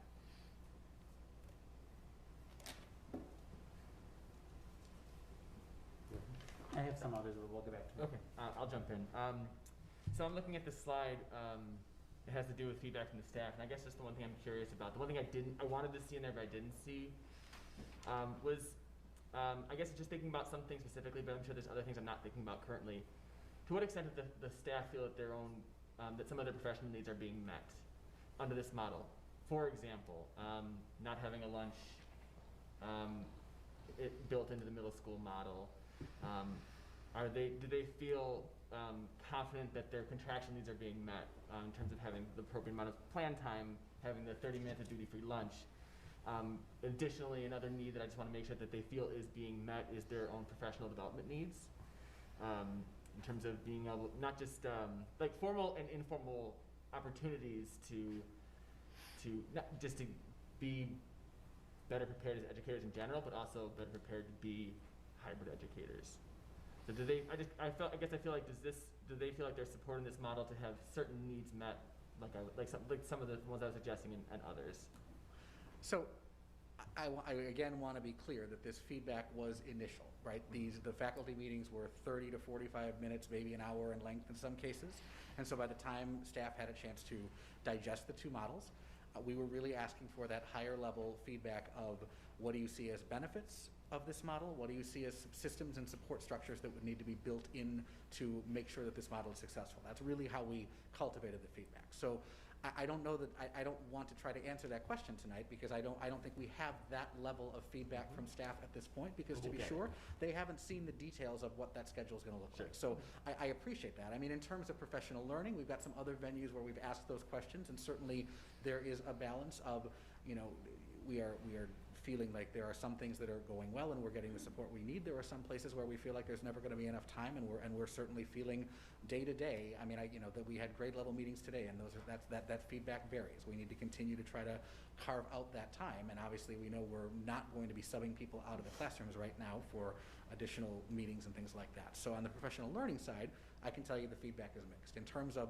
the schedules, obviously, duty-free lunch is something that needs to be in there for staff. The rest of it, there just hasn't really been a chance to get to that level of detail where I could confidently answer that question. Okay. Second question is, Kevin, you talked about how you're discussing the models in those 4 districts you listed, North Shore, Center Cass, et cetera. My question is around, I was thinking about how within a few days' time at the beginning of the school year, we had 42 kids who exhibited one or more COVID symptoms. Thankfully, they all tested negative.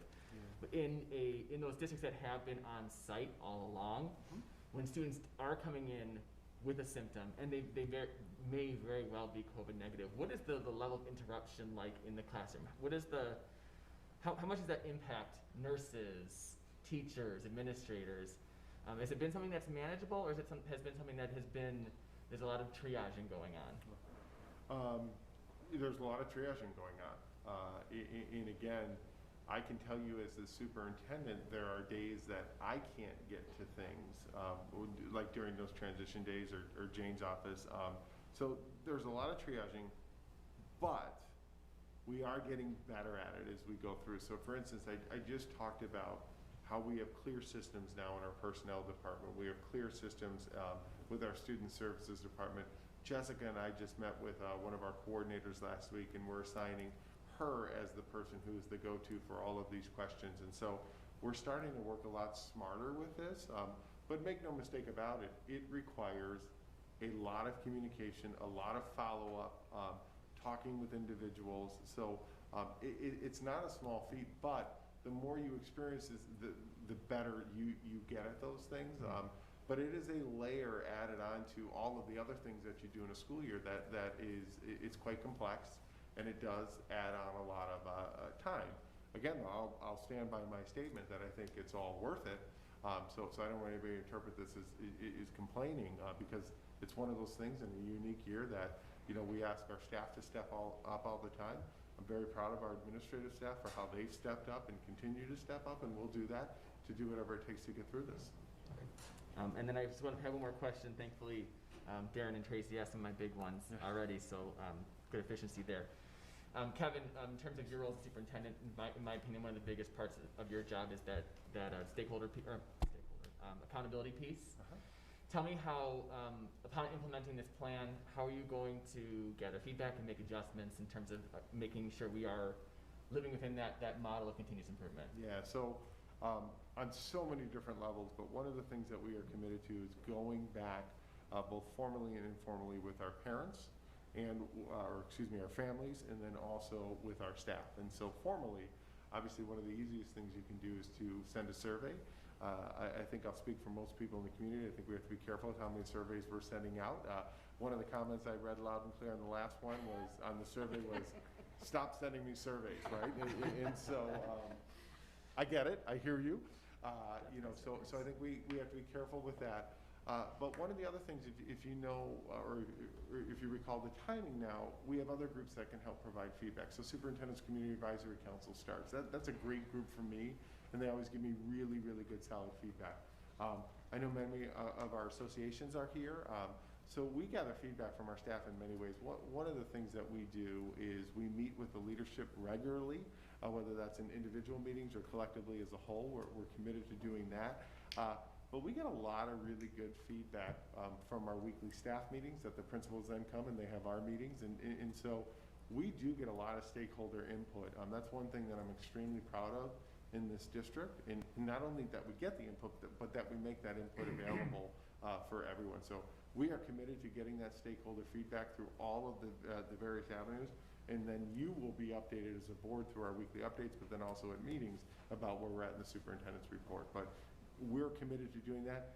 Do think we have to be careful though about how many things we're asking our families to do, because you're going to get the negative turn on that, saying that they're not going to participate in that anymore.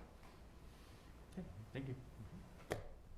I just had one quick question, and it kind of just ties into what Emily asked about asynchronous. I guess as I look back through the communication timeline and the dates of supporting the transition, when would parents have a better idea of what asynchronous would look like, you know, when their kids showed up back at 10:50 back at home? Like, are they gonna have that better idea before they make the commitment, or are we gonna have to wait till those planning days, the 16th and the 19th, to answer that question?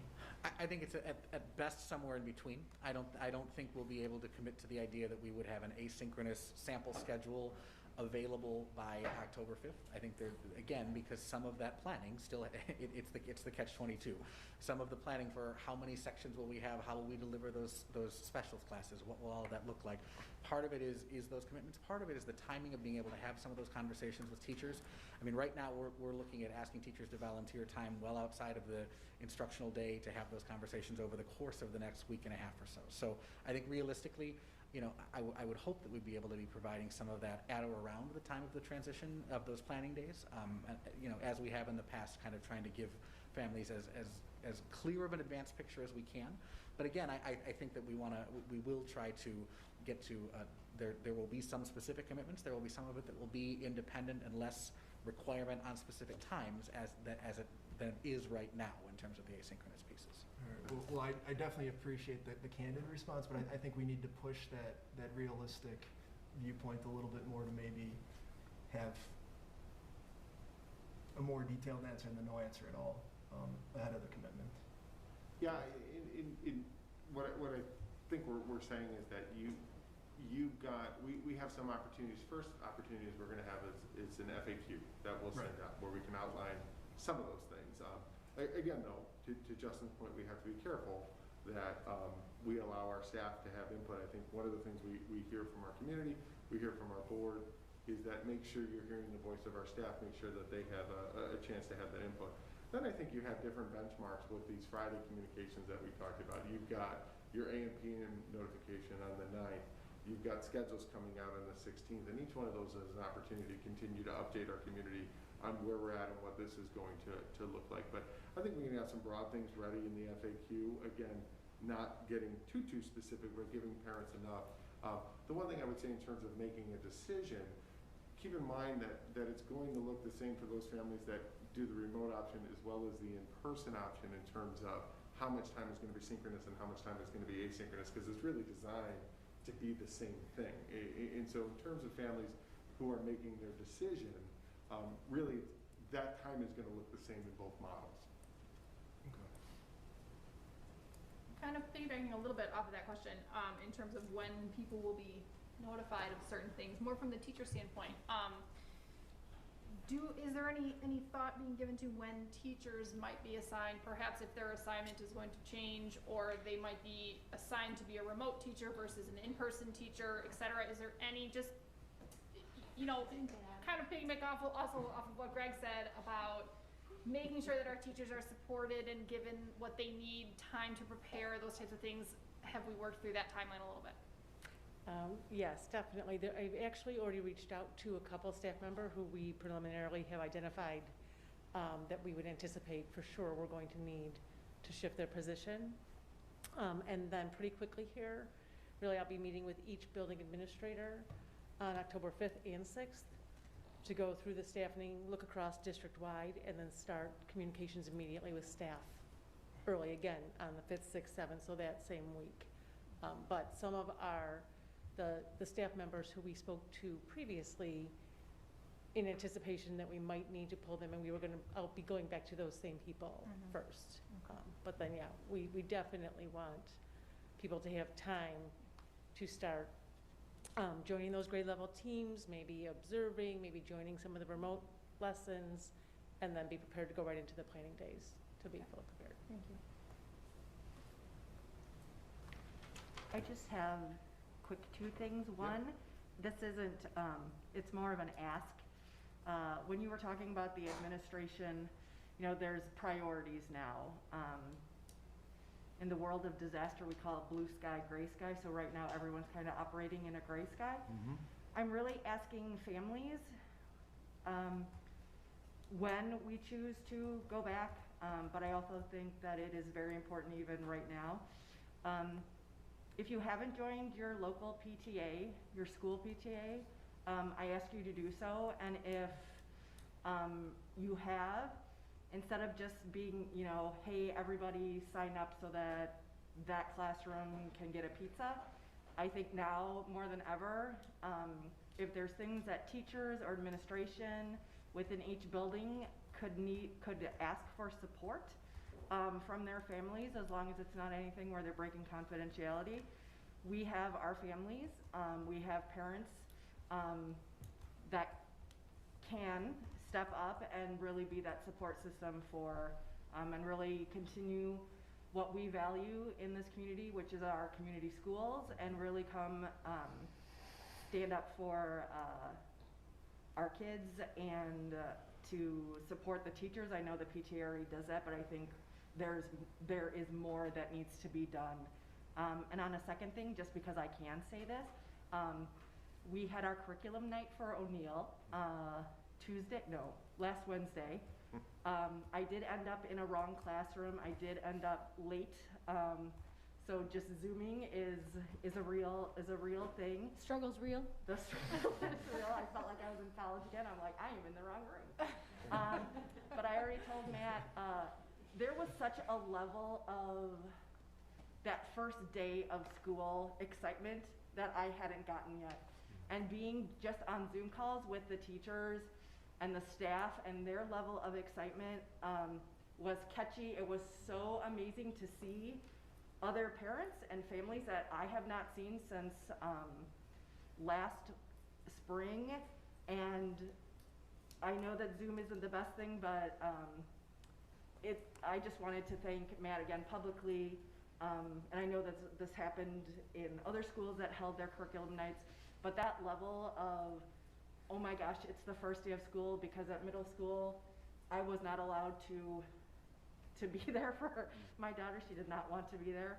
And especially just personally, there's a very, very pleased and such an excited grandfather who is so thrilled to have his first grandchild at the school that he taught for 35 years. And just, I'm so excited for the school year and being part of the O'Neill family, when I really thought that Samantha should never leave Fairmont. So thank you. One of the other things too that I would encourage everyone to do, and I know this is kind of going off a little bit, even if you're not on Twitter, to at least look at some of the things that our staff posts on Twitter. They do an amazing job telling the story of what's taking place in our schools. And if you need that pick-me-up, if you need an excitement, you will certainly find that every day on the hashtag DG58Pride. There's a lot of really great things going on in our school district, and a lot of our staff are utilizing that medium to show people, and I think it's a really good way to communicate to our community. So if you get a chance, take a look at that, because you'll see a lot of these feel-good stories out there. And that is, you know, one thing that I would share over and over again as the superintendent. No matter what we are dealing with here in Downers Grove 58, the end product remains the same. Our teachers are dedicated, our support staff is dedicated, our administrators are dedicated. You're going to continue to get everybody's very best no matter what here in the school district. No matter what these different learning scenarios look like, you're going to get the very best from us. And we're committed to continuing to go back and asking for that feedback and making those adjustments. Any other comments or questions? I had one about assessment. I know that this is around the time we would have been doing MAP assessment for the fall, likely remote. Now with the potential for transitioning to on-site, is the plan to postpone fall assessments till later when students are back in school, or to still conduct it over the next couple of weeks? What does that look like? So we are going to maintain the fall MAP assessment window for grades 3 through 8 to be accomplished remotely.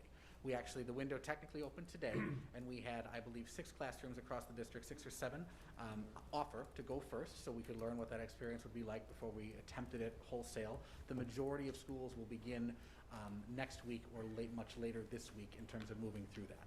Part of the reason for maintaining that for 3 through 8 is because we need to maintain a certain distance between fall assessment and winter assessment in order to obtain growth scores from fall to winter. So that's the reasoning behind 3 through 8. I'm sorry, 2 through 8. I keep separating it incorrectly, and I did that in a communication earlier to staff. So grades 2 through 8 will be taking the MAP assessment remotely. Kindergarten and first grade, because the assessment is an auditory assessment where they are listening via headphones, doing that remotely requires with our iPads that they would have to disconnect from every other app on their iPad, whereas in grades 2 through 8, they could have a second Zoom screen open and things like that to be able to communicate with teachers. Kindergartners and first graders who will have either never taken the assessment or taken it once but certainly not remember it would be completely isolated in that sense. And so the amount of reliance on at home or wherever they may be help against the reliability really of what that would be, we are going to postpone the K-1 MAP assessment until we are on site and make some decisions around that at that time. I had one question I forgot. It came up at a baseball game over the weekend, and this only relates to Highland and Lester. But with the return to learn plan, that they still would remain in Bel Air and Pierce Downer. Is that correct? That is correct. As much as we would wish that we could have the room for them, there simply isn't because of the extra sections, especially for kindergarten, to make that a half day. So there still is not room there to make that happen. We tried every which way to make it work, but with the extra COVID spaces needed when you have to have a classroom go because someone is symptomatic. So again, we looked at it every single way and just aren't able to make that work at this time. But it is certainly only a temporary thing during the pandemic, and then once we return to normal operating procedures, those children will return back to their home schools. Thank you. One more, for special programs, DLP, BEST, and RISE, they will continue to run the same scheduling time frame that they have been all along, even if we shift to a hybrid model, or their times will change. So in looking at how we're currently set up, there will be minimal shift that has to happen for most programs. I think like we've talked about in other instances, the middle school model is going to present some challenges. So when we talked about having to do some individual problem solving, in particular, we're going to have to do some focused work there. So we'll be working with our staff members to try and figure out how we can set that up that's least impactful to our families as well.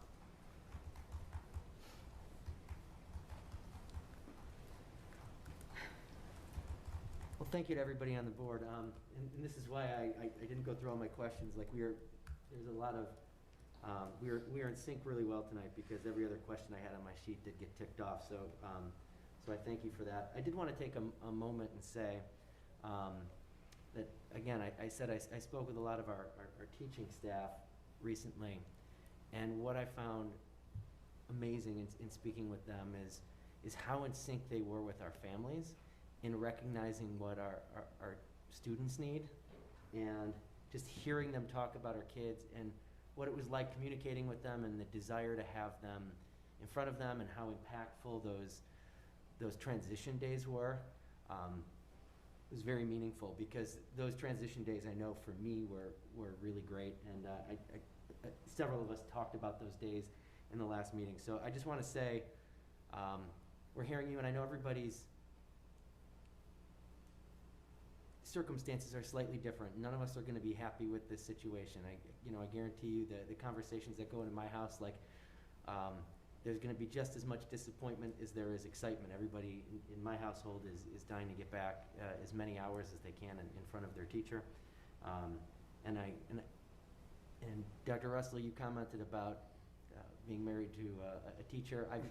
My wife's a teacher as well. I've never seen so much effort go into it. And so the one thing I would call for, and you acknowledge this in the fact that this plan really is mapped through winter break, is yes, we may have to make some tweaks and make some changes, but to really communicate well when we need to do those, and to try to limit those up through the end of the calendar year here, because I think the hardest part of the teachers that I have in my life is friends and family,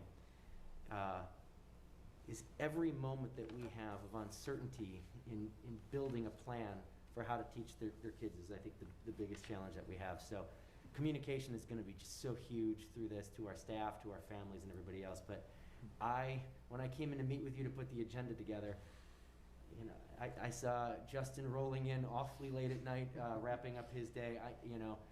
We've talked about some of the schedules that people have been running in every, from your administration, all the way down to the building level. I see cars in Leicester parking lot late at night, so just to everybody for all the level of work that's been going on, thank you.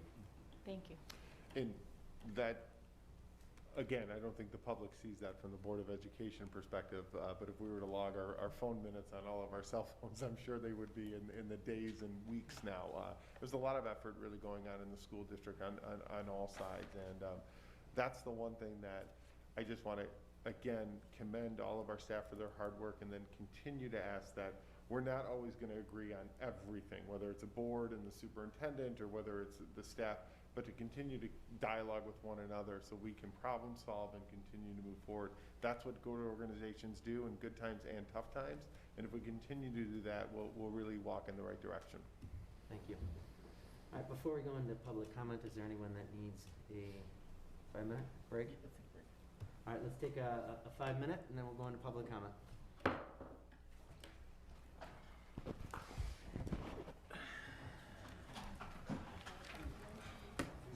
My over-under was 11:30.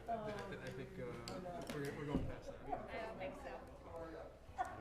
It's like when you come Yeah, I thought there was the budget takes so long. It does, Yeah. it was a long, and usually, that's pretty short.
opportunity to speak. At this time, I have received, I think 4, but let me double check. 4 cards. We ask that each of you who submitted a card to please come to the podium, state your name and your attendance area, and then provide your public comment. After all those who have submitted a card have had a chance to speak, we will play those comments submitted remotely. Should there be any time remaining, we will then take any additional in-person comments. All right, Mee Johansson from Pierce Downer.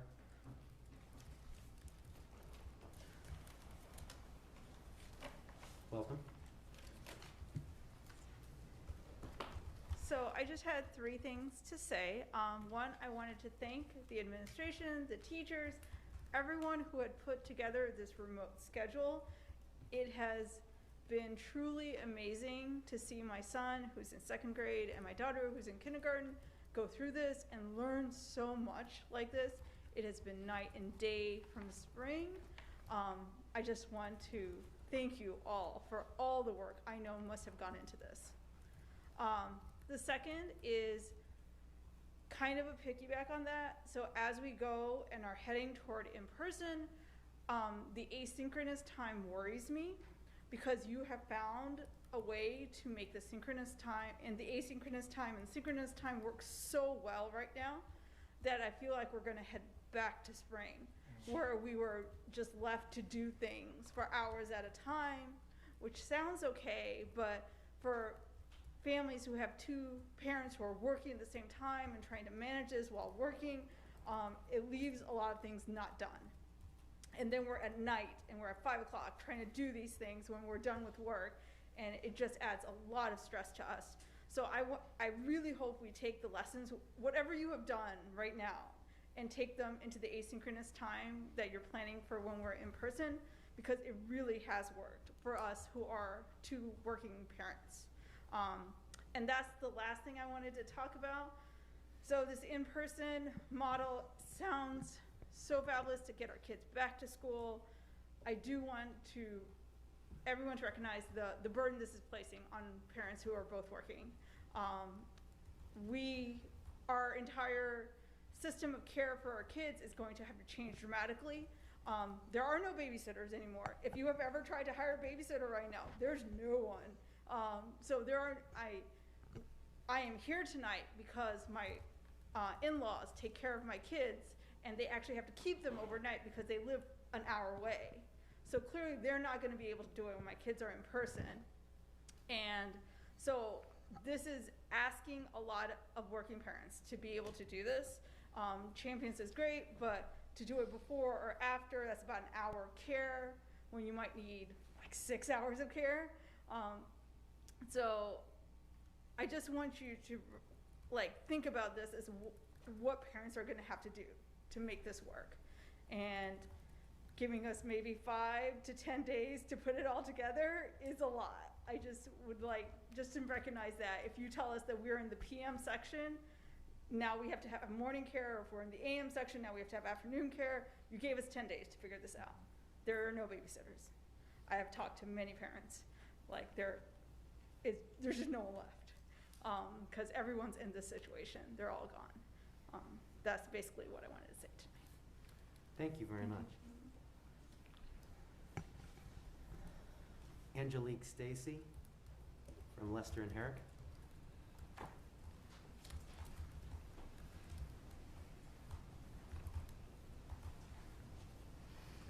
Hi, my name is Angelique Stacy. I'm a Downers Grove resident. I'm also a parent of a child at Lester and at Herrick. Hi, Miss Reed. I want to start by saying thank you very much to Dr. Russell and to the administrators and teachers for their countless hours being devoted toward lessons, online, and considering a safe return. So I appreciate it. I know this is a thankless job. That being said, I'm also here as an advocate tonight, not just for my children's education, but for their mental health too. My 5th grade son wakes up every morning on Monday, tearful and hopeless. He loved school. He was a teacher's pet. He was full of charisma, and now he is despondent. Homework is missing daily, even with check-ins and diligence. His teacher is excellent. She is trying her best. But his last full day of school was 7 months ago. I can't do it anymore, Mom. I tell him it's temporary, you'll be back in school soon, and you're doing great. I keep it positive. He asks me if we have a lot of COVID around us. I tell him levels are relatively low, but they're moderate. I saw a statistic, they were 83 cases out of 1 million people. That was a few days ago. I don't know what that is now. But I'm running out of things to explain to him about why he's staring at a screen for hours. Daily headaches. My 8th grader has a 504. His plan consists of 8 Zooms, and then occupational therapy and a counseling Zoom. He needs in person, but he doesn't have an IEP. He needs less Zooms and more in person to succeed. I sat through Herrick's curriculum night, and I don't have ADHD, and I wiggled through the whole thing. I don't know how our kids are doing it, and I give them props too. In DuPage County, cases of 0 to 19-year-olds are at an all-time low, and studies finding that transmission rates of student to teacher are rare and sometimes non-existent, but my kids don't care. They care about connecting with their teachers and seeing responses in person, learning with friends, even from a 6-foot distance, learning and growing and thriving, not just surviving. I'm a 2-person household, and my husband and I work both full-time, and I understand your struggles. English is our primary language, and we struggle with connectivity, and we have every resource available. We are lucky. I can't imagine what families are going through with struggling with connectivity, scheduling, English as a second language, or a 1-parent or essential worker household. So I respectfully ask that District 58 open our schools as soon as possible, give our choice back that we, the 66% that voted for in-person, thought we would have a month ago, and trust parents to be diligent in enforcing your policies, as we have shown during the transition days. Our children are paying a price, schools exist for them, and we want to champion them. There have been loud vocal voices that have been heard. I am my kids' union. I am my kids' voice. Thank you for hearing me. Thank you. Thank you.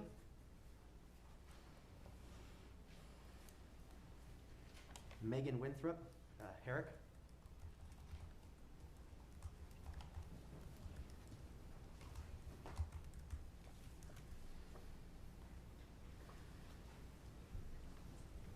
Hi, my name is Megan Winthrop, and I am an 8th grade ELA teacher at Herrick Middle School and a District 58 parent.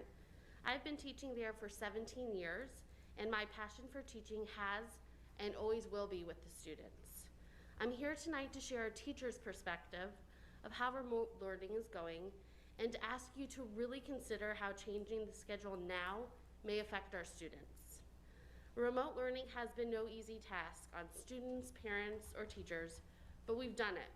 We've tirelessly planned together and adapted curriculum, learned the ins and outs of Zooming and breakout rooms, and how to screen share iPads.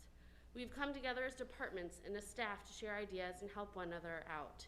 It took us a minute, but I think most of us can finally say we've got this. As a teacher, my main concerns are developing relationships with my students, setting expectations, and of course, teaching the curriculum. My students have been rock stars. They are coming to class on time, they are participating, they are asking questions and forming a classroom community. Those students that may be struggling in certain areas are reaching out, or I'm able to check in on them because we have forged relationships these past few weeks. This is no easy feat, but I believe it is the most important quality of middle school. My colleagues would agree with me when I say that social emotional learning comes from relationships, not scripted curriculum.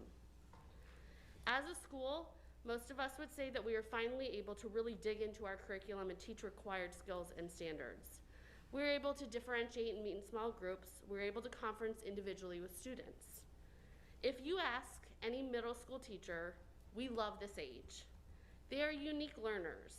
They are unlike their elementary peers who may need more hands-on work, or their high school peers who may learn more independently. This is why we love them, and this is also why middle school should be looked at separately from elementary schools. I would ask the board to consider the progress we as a middle school have made in the past few weeks and to phase in the middle school return to learn protocol at the end of the trimester. Coming back mid-trimester will mean teacher and schedule changes for students and an interruption of learning. Our students have already been through enough uncertainty the past 8 months, and the least we can do is give them a solid trimester to work on building the foundational skills that we have been working on. Reteaching expectations, team building, and a general level of comfort in a new classroom in the middle of a trimester is more disruptive than waiting for the beginning of a new grading period, which would be a more natural transition. With the proposal of conferences being at the end of the trimester, it makes logical sense to align everything with the end. This would alleviate multiple teachers having to report out on report cards or sitting in on Zoom conferences. I want to teach in person and see my students, but not at the risk of harming relationships and having to start overs. Whatever decision is made tonight, I hope you truly consider the social emotional implications on our middle school students over the rush to get back into the building. Thank you. Thank you. Thank you. Craig Young, DGEA.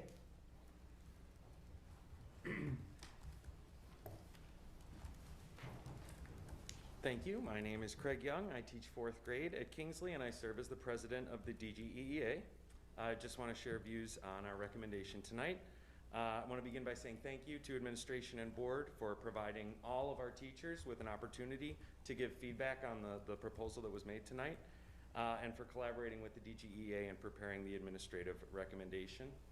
I want to stress that our teachers have proven themselves to be driven, hardworking professionals. We've heard a ton of examples tonight. I'm not going to belabor the point, but I think Dr. Russell's comment that we are hitting it out of the park right now really helps to encapsulate the effort that has gone into this year. I know there are a lot of parts of this plan that we do agree with. We're excited that we'll be able to see our students in the classroom. And I believe that seeing all of our students every day at the elementary level, that continuity will be beneficial. In addition, there are many students who are going to benefit from being physically present with a teacher for lessons in the core curriculum areas. But being able to see and interact with their teacher in person will allow many to find more success than they're able to do in remote learning, no question. We're also very supportive of focusing our efforts on one instructional mode at a time. Trying to teach some students on a screen while others are in person is just not able to be done well. And we want to be at our most effective both in person and remotely. And so we very much agree with the idea of staying with that one mode at a time. I really like the transition plan. I think it's very well thought out. Having the 2 days, 2 planning days to allow us to prepare for the new instructional model, that will allow us to create a better experience for our students. And then having that school improvement day following the first few days in the new model will allow teachers to reflect and collaborate to build on strengths and shore up weaknesses that we see in those first few days. Moving conferences to later on, maybe after the end of that first trimester, I think is a really logical shift. It will allow us to use that opportunity to really connect and communicate with our students and their families to both provide and receive that important feedback.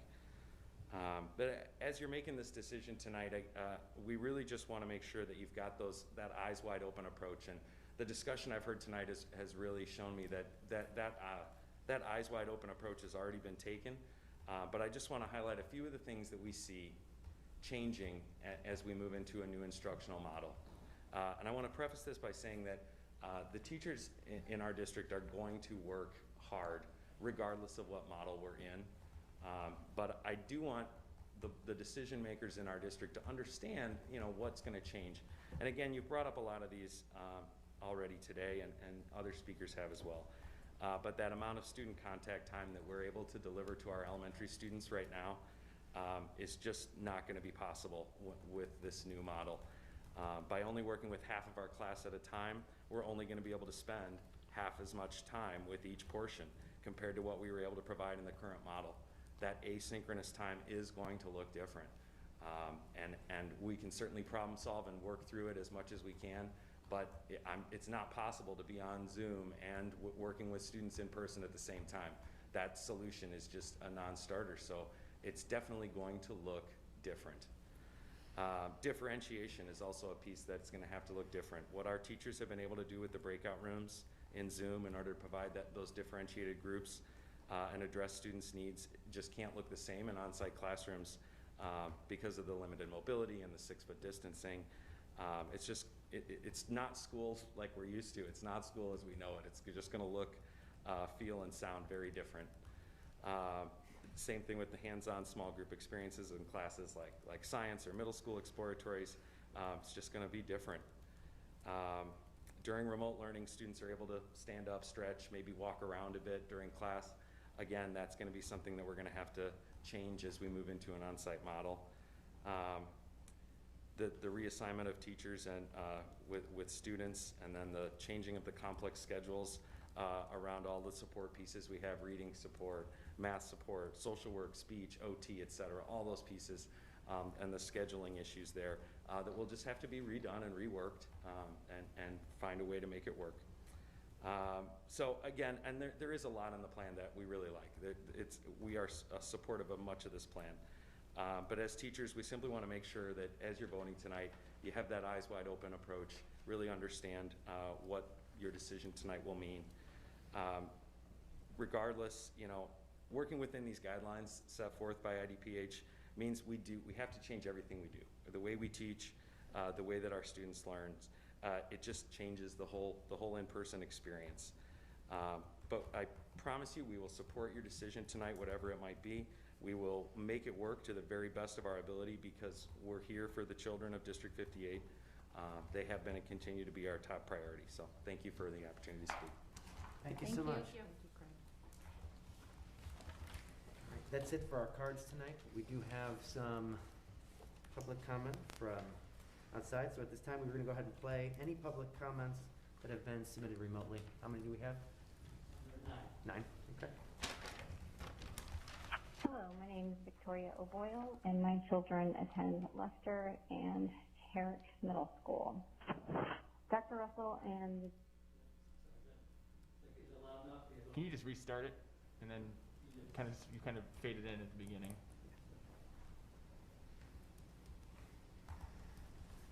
Hello, my name is Victoria O'Boyle, and my children attend Lester and Herrick Middle School. Dr. Russell and Downers Grove 58 Board of Education, I respectfully speak to you today to share my concerns about our current return to learn plan as it stands. I have 2 children in the district, as I stated, one in 7th and one in 3rd grade. I understand the severity of the pandemic, but the question still remains, why can other DuPage County schools open and District 58 schools are not?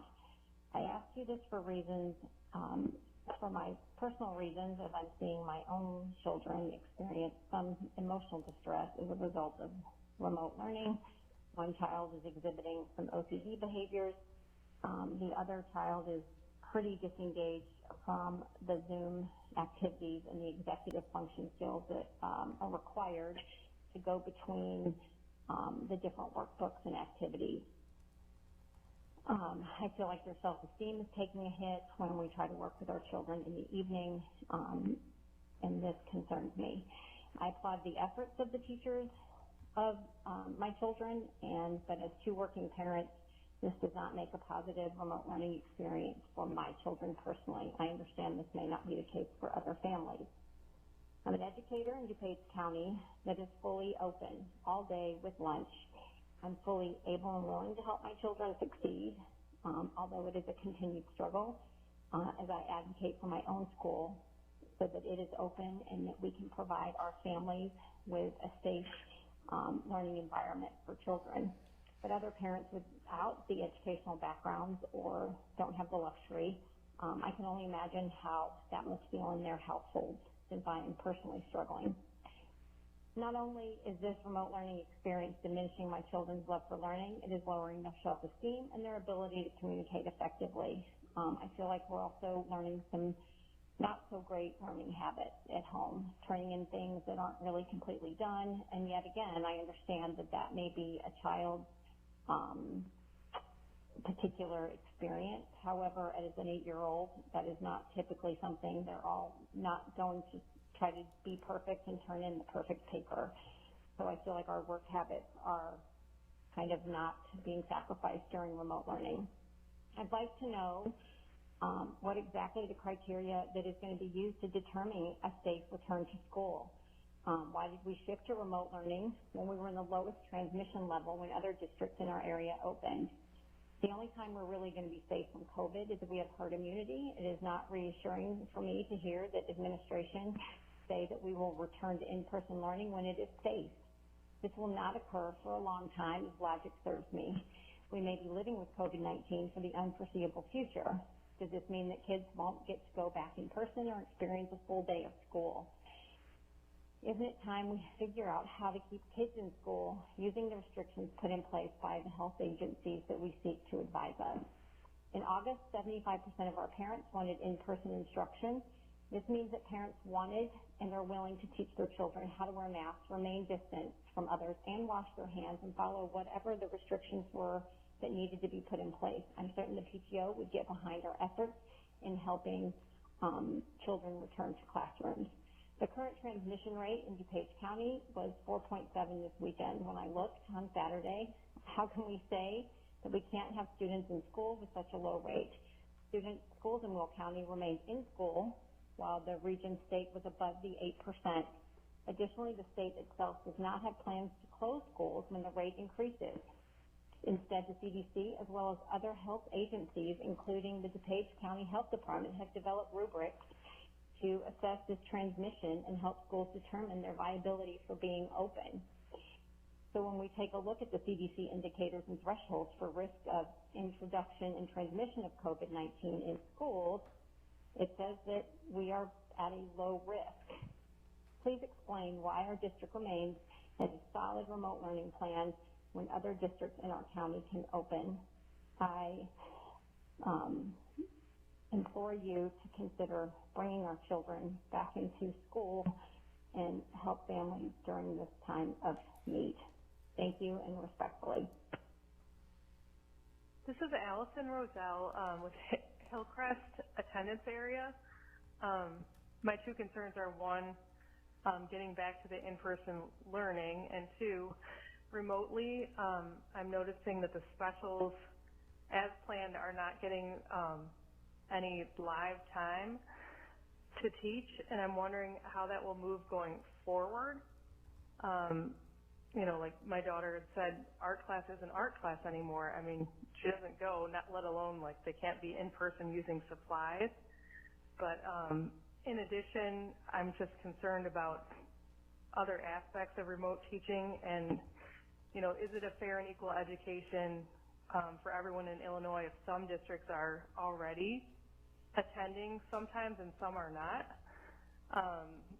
And I'm just wondering, when I looked at the grid and saw that it looked like we could be in hybrid already while we're actually in remote right now, so I'm a little concerned that it seems like we're meeting the least we possibly can under the state guidance, and I'm looking for us to meet the most we possibly can. I think teachers and students would enjoy it, and I think that kids need to get back in as much as possible, and it's realistic, I feel, that they can wear the mask, take mask breaks, and at least be half in at a time. And, you know, I hope things that move forward and they get more time with specials so that they can have some of those things that make them interested in school back. And also the social piece is very important as well, and that's very hard to accomplish remotely. I look forward to our kids getting back to school soon. My name is Chelsea Foreman, and I'm a mother of a second grader at Kingsley Elementary School. During remote learning, we have had the most wonderful experiences with her teachers, trying so hard remotely. I, as an educator myself, am teaching remotely in another district. My daughter's in second grade. She cries daily. Remote learning is not for her. She does not have access to her teachers, her support system, in person, and there's something to be said for in-person learning at all grades, but especially second grade, where they rely so heavily on that social interaction. She desperately begged to attend school, so much so that she asked if she could stay up late so she could listen to tonight's meeting in hopes that it would be the night that she heard that her school was going to be back in person, even for just a few days. So I understand that COVID is a reality, and that as educators we're all doing the best that we can to provide equitable learning for our students, but it is absolutely impossible virtually. There are too many obstacles to overcome. And I know I have a second grader who would love so desperately to get some type of information that she could see her friends and teachers 2 days a week tonight. Thanks again for all you guys are doing. We are super impressed with District 58 remote learning, but at the same time, I need to stop sitting with my second grader crying every day because how desperately she misses school. Thanks. Have a good night.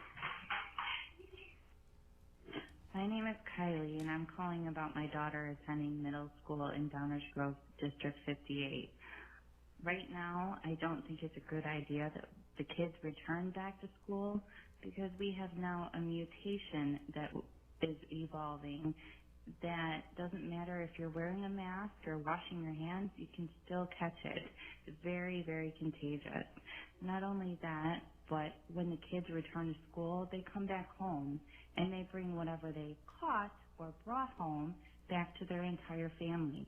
I don't think it's a good idea that we return yet until we figure this out much better than we've already had. This is Chris Hanley. I have a student at Herrick Middle School. Was wondering how the district is availing itself of the ESSER funds that are available from the federal government. Thank you. Hi. Hello. My name is Carrie Swenson. My daughter is an 8th grader at Herrick Middle School. I've spoken at the high school meeting as well. I have older children, sorry. These kids need to go back. My daughter is crying every other day. The frustration from our wonderful teachers is clearly apparent. There's no, you can't do band, you can't, learn a language, math, every single subject. Even though we have the best teachers in the world in District 58, this cannot continue. I am not exactly sure if we're waiting for a vaccine. I understand you have guidelines to follow. I've been on the phone with IDHP, DuPage Health Department. I've spoken to very high up. I can give you those names if you would like. They have all told me that one patient is counted multiple times in our numbers, as well as out-of-state college kids or residents that don't use the out-of-state address as their permanent address are also in our numbers. It's just wrong. You can only be a risk factor one time while you live in the community. You cannot be a risk factor 2, 3, 4, 5 times that they're counting these numbers for, nor can you be a risk factor if you're at school at ISU and using your parents' DuPage number here. These kids are being harmed. They will take a long time to recover. There's daily headaches, there is crying. These kids need to be back.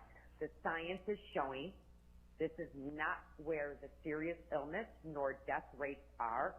School districts are doing it very successfully across the nation. We need to get back to school under no circumstances. People are leaving our community to go to Indiana, to go to other areas because of the lack of school, the lack of progress, the damaging social emotional effects that is taking place. We need to get back in school. Put pressure on IDPH. Tell them these metrics are wrong. Tell them how these kids will do anything, including standing on their head with a full hazmat suit on, singing Old MacDonald Had a Farm. These kids will do whatever you ask them. They just want the simple basic right to actually get an education with their peers in school. As sad as society has come, that's all these kids want. It can be done. It can be done. So please consider letting these kids go back to school. Thank you. My name is Dennis Breyer. I have 4 children at Kingsley currently and 1 entering Kingsley for kindergarten next year. My comment is that my children are suffering psychologically from remote learning. How do you plan to address this? And can you give a certain timeline on a return to school so that we can decide whether or not to find an alternative option for my children to return? While I understand your concern, given the health and safety of the students, I'd please like you to address the psychological impacts on the children of continued remote learning. Thank you very much. My name is Jason. I am a Hillcrest parent. I just wanted to urge the board to reject the current proposal because, as it's been stated, the teachers are doing an amazing job. They are currently in a great groove. The children are into an excellent, solid routine, and the disruption to that routine outweighs the added value of 2.5 hours of on-site education in a day, not to mention the disruption caused by the transition time now getting kids to and from school. So I don't believe that the administration has made any convincing argument that there's a value add here. Thank you. Hi, my name is Scott. Our school is Kingsley. We wanted to first thank everyone for all their hard work. The question we had was students in the 6th grade taking advanced math. How will scheduling work with them for middle school? So if they're in the elementary school taking advanced math, they normally have a class in middle school. Thank you. Bye. Thank you. Melissa, how are we looking on time? Good question. What time did we come back? That was at 30 minutes. Okay. Yeah, that sounds So I about do have a little more time allocated if there's any additional comments here in person. Okay, thank you. All right. We do have some recommendations for action tonight. As always, we did have a standing item for board action for a return to learn plan for the 2021 school year. So is there a motion to approve the following hybrid models for a return to on-site learning as presented? First, preschool, a 5-day per week blended model with 3 sessions per day on-site and a fully remote option. For elementary, K through 6, 5 days per week with a blended AM/PM model with a fully remote option. And for middle school, a blended alternating day model for grade level cohorts with a fully remote option on the same 8-period day schedule. Is there a motion? So moved. Second. Okay. Obviously, we've already had a lot of discussion on these tonight, but is there any discussion? I'll just ask a question that a parent and teacher asked about the choice to have middle school come back before the trimester ends. Dr. Russell, if you don't mind just addressing that and thinking about helping us understand when you weigh the choices, why make the transition now versus later?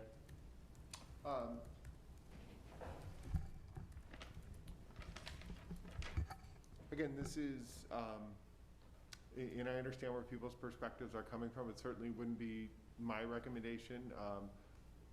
With my priority list that we approach this as a team, it's prioritizing in-person instruction. And I would support what many of our parents shared about the mental health of our students in wanting to get back.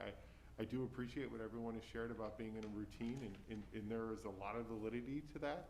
However, I just don't think we can ever replace in-person instruction with remote learning, albeit there's a lot of really good things going on. My recommendation would be to shift to in-person as soon as you can, because I think that the benefits to that outweigh some of the other things that were brought up. But again, I do respect everybody's position on this, and this is something where, you know, good people can disagree. Other comments, discussion? One other quick comment, just after kind of listening to all the public comments we heard tonight and kind of processing some of our discussion from earlier. I just want to, first of all, start by, again, like a couple of other people have done tonight, acknowledging the hard work of everybody involved in this equation, from administrators, staff, support staff, families, and students. Everyone here is putting forth an just astounding amount of effort to make this situation as successful as possible. Does that mean it's perfect? No. Does that mean it's great? No. Does that mean it's what anybody wants? No. But everyone is doing everything they can and putting their best effort towards making it work, and I think that's to be commended, and I think, like I said, that's everybody included, parents, kids, staff, etc. It's definitely clear from all the comments we heard that people's frustration levels are kind of at an all-time high. And even though I think remote learning is a lot better than it was in the spring, and it's a lot better than most people I think would have anticipated it would be coming into this scenario, it still is causing a lot of stress, again, for every single person involved. The teachers are feeling the stress, the administration is feeling the stress, the families, the kids, everyone is kind of reaching some sort of a breaking point on some level, I think, and that's challenging. I think in one way or another, everyone is kind of feeling that burden. I just think it's important that we really work hard, and I think we've done so all along and through this process, but just to continue to come together with compassion and empathy for one another. Everyone just take a moment to always kind of keep front of mind and recognize that everyone is doing the best they can in this scenario. And that if we kind of live by that motto of we're a community of people, we talk about that a lot in Downers Grove and in District 58, this is a community, and we really kind of like put that word on paper and make it something important, and I think it has to be more than a word on paper. We have to live that, and we have to act as a community and support each other through this totally unprecedented time that nobody's ever experienced before. And I think keeping that idea of being compassionate and being empathetic towards one another, moving forward in whatever model we're in at any given time, is just hugely important. I also think that the idea of consistency is going to be hugely important in whatever model we are in at the moment. I think we need to prioritize the idea that our students and our families and our staff thrive on that consistency and need that consistency. And I think moving forward, it seems like the various models and the fluidity back and forth between them is attempting to provide that, and I think that's really important. So I'd like to piggyback on what you said and acknowledge the blood, sweat, and tears of the administration, the teachers, most definitely, and even the parents rising to the occasion, and we're all making lemonade out of a whole bucket of lemons. Yep. So, and I would ask the administration and the teachers to work towards flushing out more of that, because they hit it out of the park so awesome to start here. I see concerns. I don't have a foot in the door of the elementary anymore, but I think we need to really flush out what that afternoon or morning looks like for the kiddos when they're at home. It needs to be much more fleshed out, and I'd like to hear that at the next meeting, what that's going to look like. And I'd also, for as much as a middle school parent, for as much as I hate the cohort, I know that my son and many of his friends will do whatever it takes to get back in the building. And it may look different, but I think having the kids in a room with however many kids throughout the day that they have to stay with is still better than laying on the floor of their bedroom with their Switch, their phone, their Chromebook, their dog, their cat, and everything else, distractions in their home, that I know that kids would probably take school a lot more seriously at home or at school and have their needs met in the classroom than at home. And so, because I believe that so strongly, I'm gonna be understanding that that's just what it has to be. So, but I would like that fleshed out as well, like moving forward, like if there are issues with it, in the middle school, I want to know about them. Absolutely. Anything else? I do think it is important to acknowledge that there are deficiencies. I mean, we heard people bring up very valid concerns, and I have them as well. And so this really came down to weighing two things. There's been a tremendous amount of work to make the flow of a remote learning day work, and I commend everybody who did that. And there is going to be challenges to having, in the elementary, an asynchronous time and synchronous time a little bit more separated.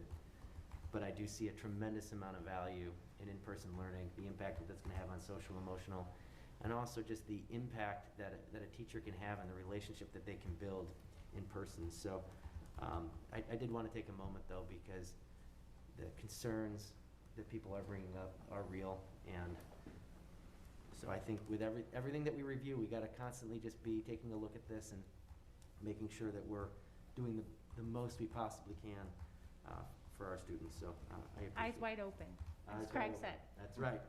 What's like best for kids? Is that the slogan of this year? Yeah. Anything else? All right, Melissa, please call roll. Member Samante. Aye. Member Weiner. Aye. Member Doshi. Aye. Member Hannis. Aye. Member Harris. Aye. Member Olchik. Aye. Member Hughes. Aye, the motion carried to approve the following hybrid models for a return to on-site learning as presented. First, the preschool, a 5-day-per-week blended model with 3 sessions per day on-site and a fully remote option. 2, the elementary, K through 6, 5 days per week blended an AM/PM model with a fully remote option. And third, middle school, blending alternating day model for grade level cohorts with fully remote option on same 8-period day schedule. Next up, we have a first reading of policies 2-220, 2-220-E9, 5-10, 5-100, 5-220, 5-330, 7-10, 7-180, 7-185, 7-340, and 7-345. Is there a motion to approve these policies 2-220, 2-220-E9, 5-10, 5-100, 5-220, 5-330, 7-10, 7-180, 7-185, 7-340, and 7-345 as presented for first reading and place them on the October 14th, 2020 agenda for final approval. So moved. Second. All right, is there any discussion? I don't know if Member Samante or Member Weiner has any. Member Weiner. Again, this was carrying back, how many, was it 2 policy meetings ago that we had? Yeah. This is the stuff that we talked about before that now it's for the first reading. Yeah, so to just sum it up real quick, there were other Title IX requirements that had to be passed right away to be in line with the new statute. These do have to be passed to be in line with the new statute, but they are not as time sensitive as those other ones that need to be put in place. So these can go through the normal reading. Is there any questions or discussion on these? All right, Melissa, please call roll. Member Weiner. Aye. Member Doshi. Aye. Member Hannis. Aye. Member Harris. Aye. Member Olchik. Aye. Member Samante. Aye. Member Hughes. Aye, the motion carried to approve policies 2-220, 2-220-E9, 5-10, 5-100, 5-220, 5-330, 7-10, 7-180, 7-185, 7-340, 7-345, as presented for first reading and place them on the October 14th, 2020 agenda for final approval. We have some announcements. Really only one. Wednesday, October 14th at 7 p.m. will be a regular board meeting right here at Village Hall. The board will now meet in closed session. Is there a motion to move to closed session to discuss the appointment, employment, compensation, discipline, performance, or dismissal of specific employees of the District 5 ILCS 122C1 and the placement of individual students in special education programs and other matters relating to individual students 5 ILCS 122C10? So moved. Second. Any discussion? Melissa, please call roll. Member Olchik. Aye. Member Samante. Aye. Member Weiner. Aye. Member Doshi. Aye. Member Hannis. Aye. Member Harris. Aye. Member Hughes. Aye, the motion carried. The board will now move into closed session. After a short recess, we'll meet at 11:10 p.m.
11:31 p.m. And we have nothing to take action on tonight, so is there a motion to adjourn? So moved. So moved. Second. Thank you. Melissa, will you please call roll? Member Harris. Aye. Member Olczyk. Aye. Member Samanti. Aye. Member Weiner. Aye. Member Doshi. Aye. Member Hannis. Aye. Member Hughes. Aye. Motion carried. The meeting is adjourned here at 11:32 p.m. Thanks, team. Thank you, everyone. Good meeting. He needs that.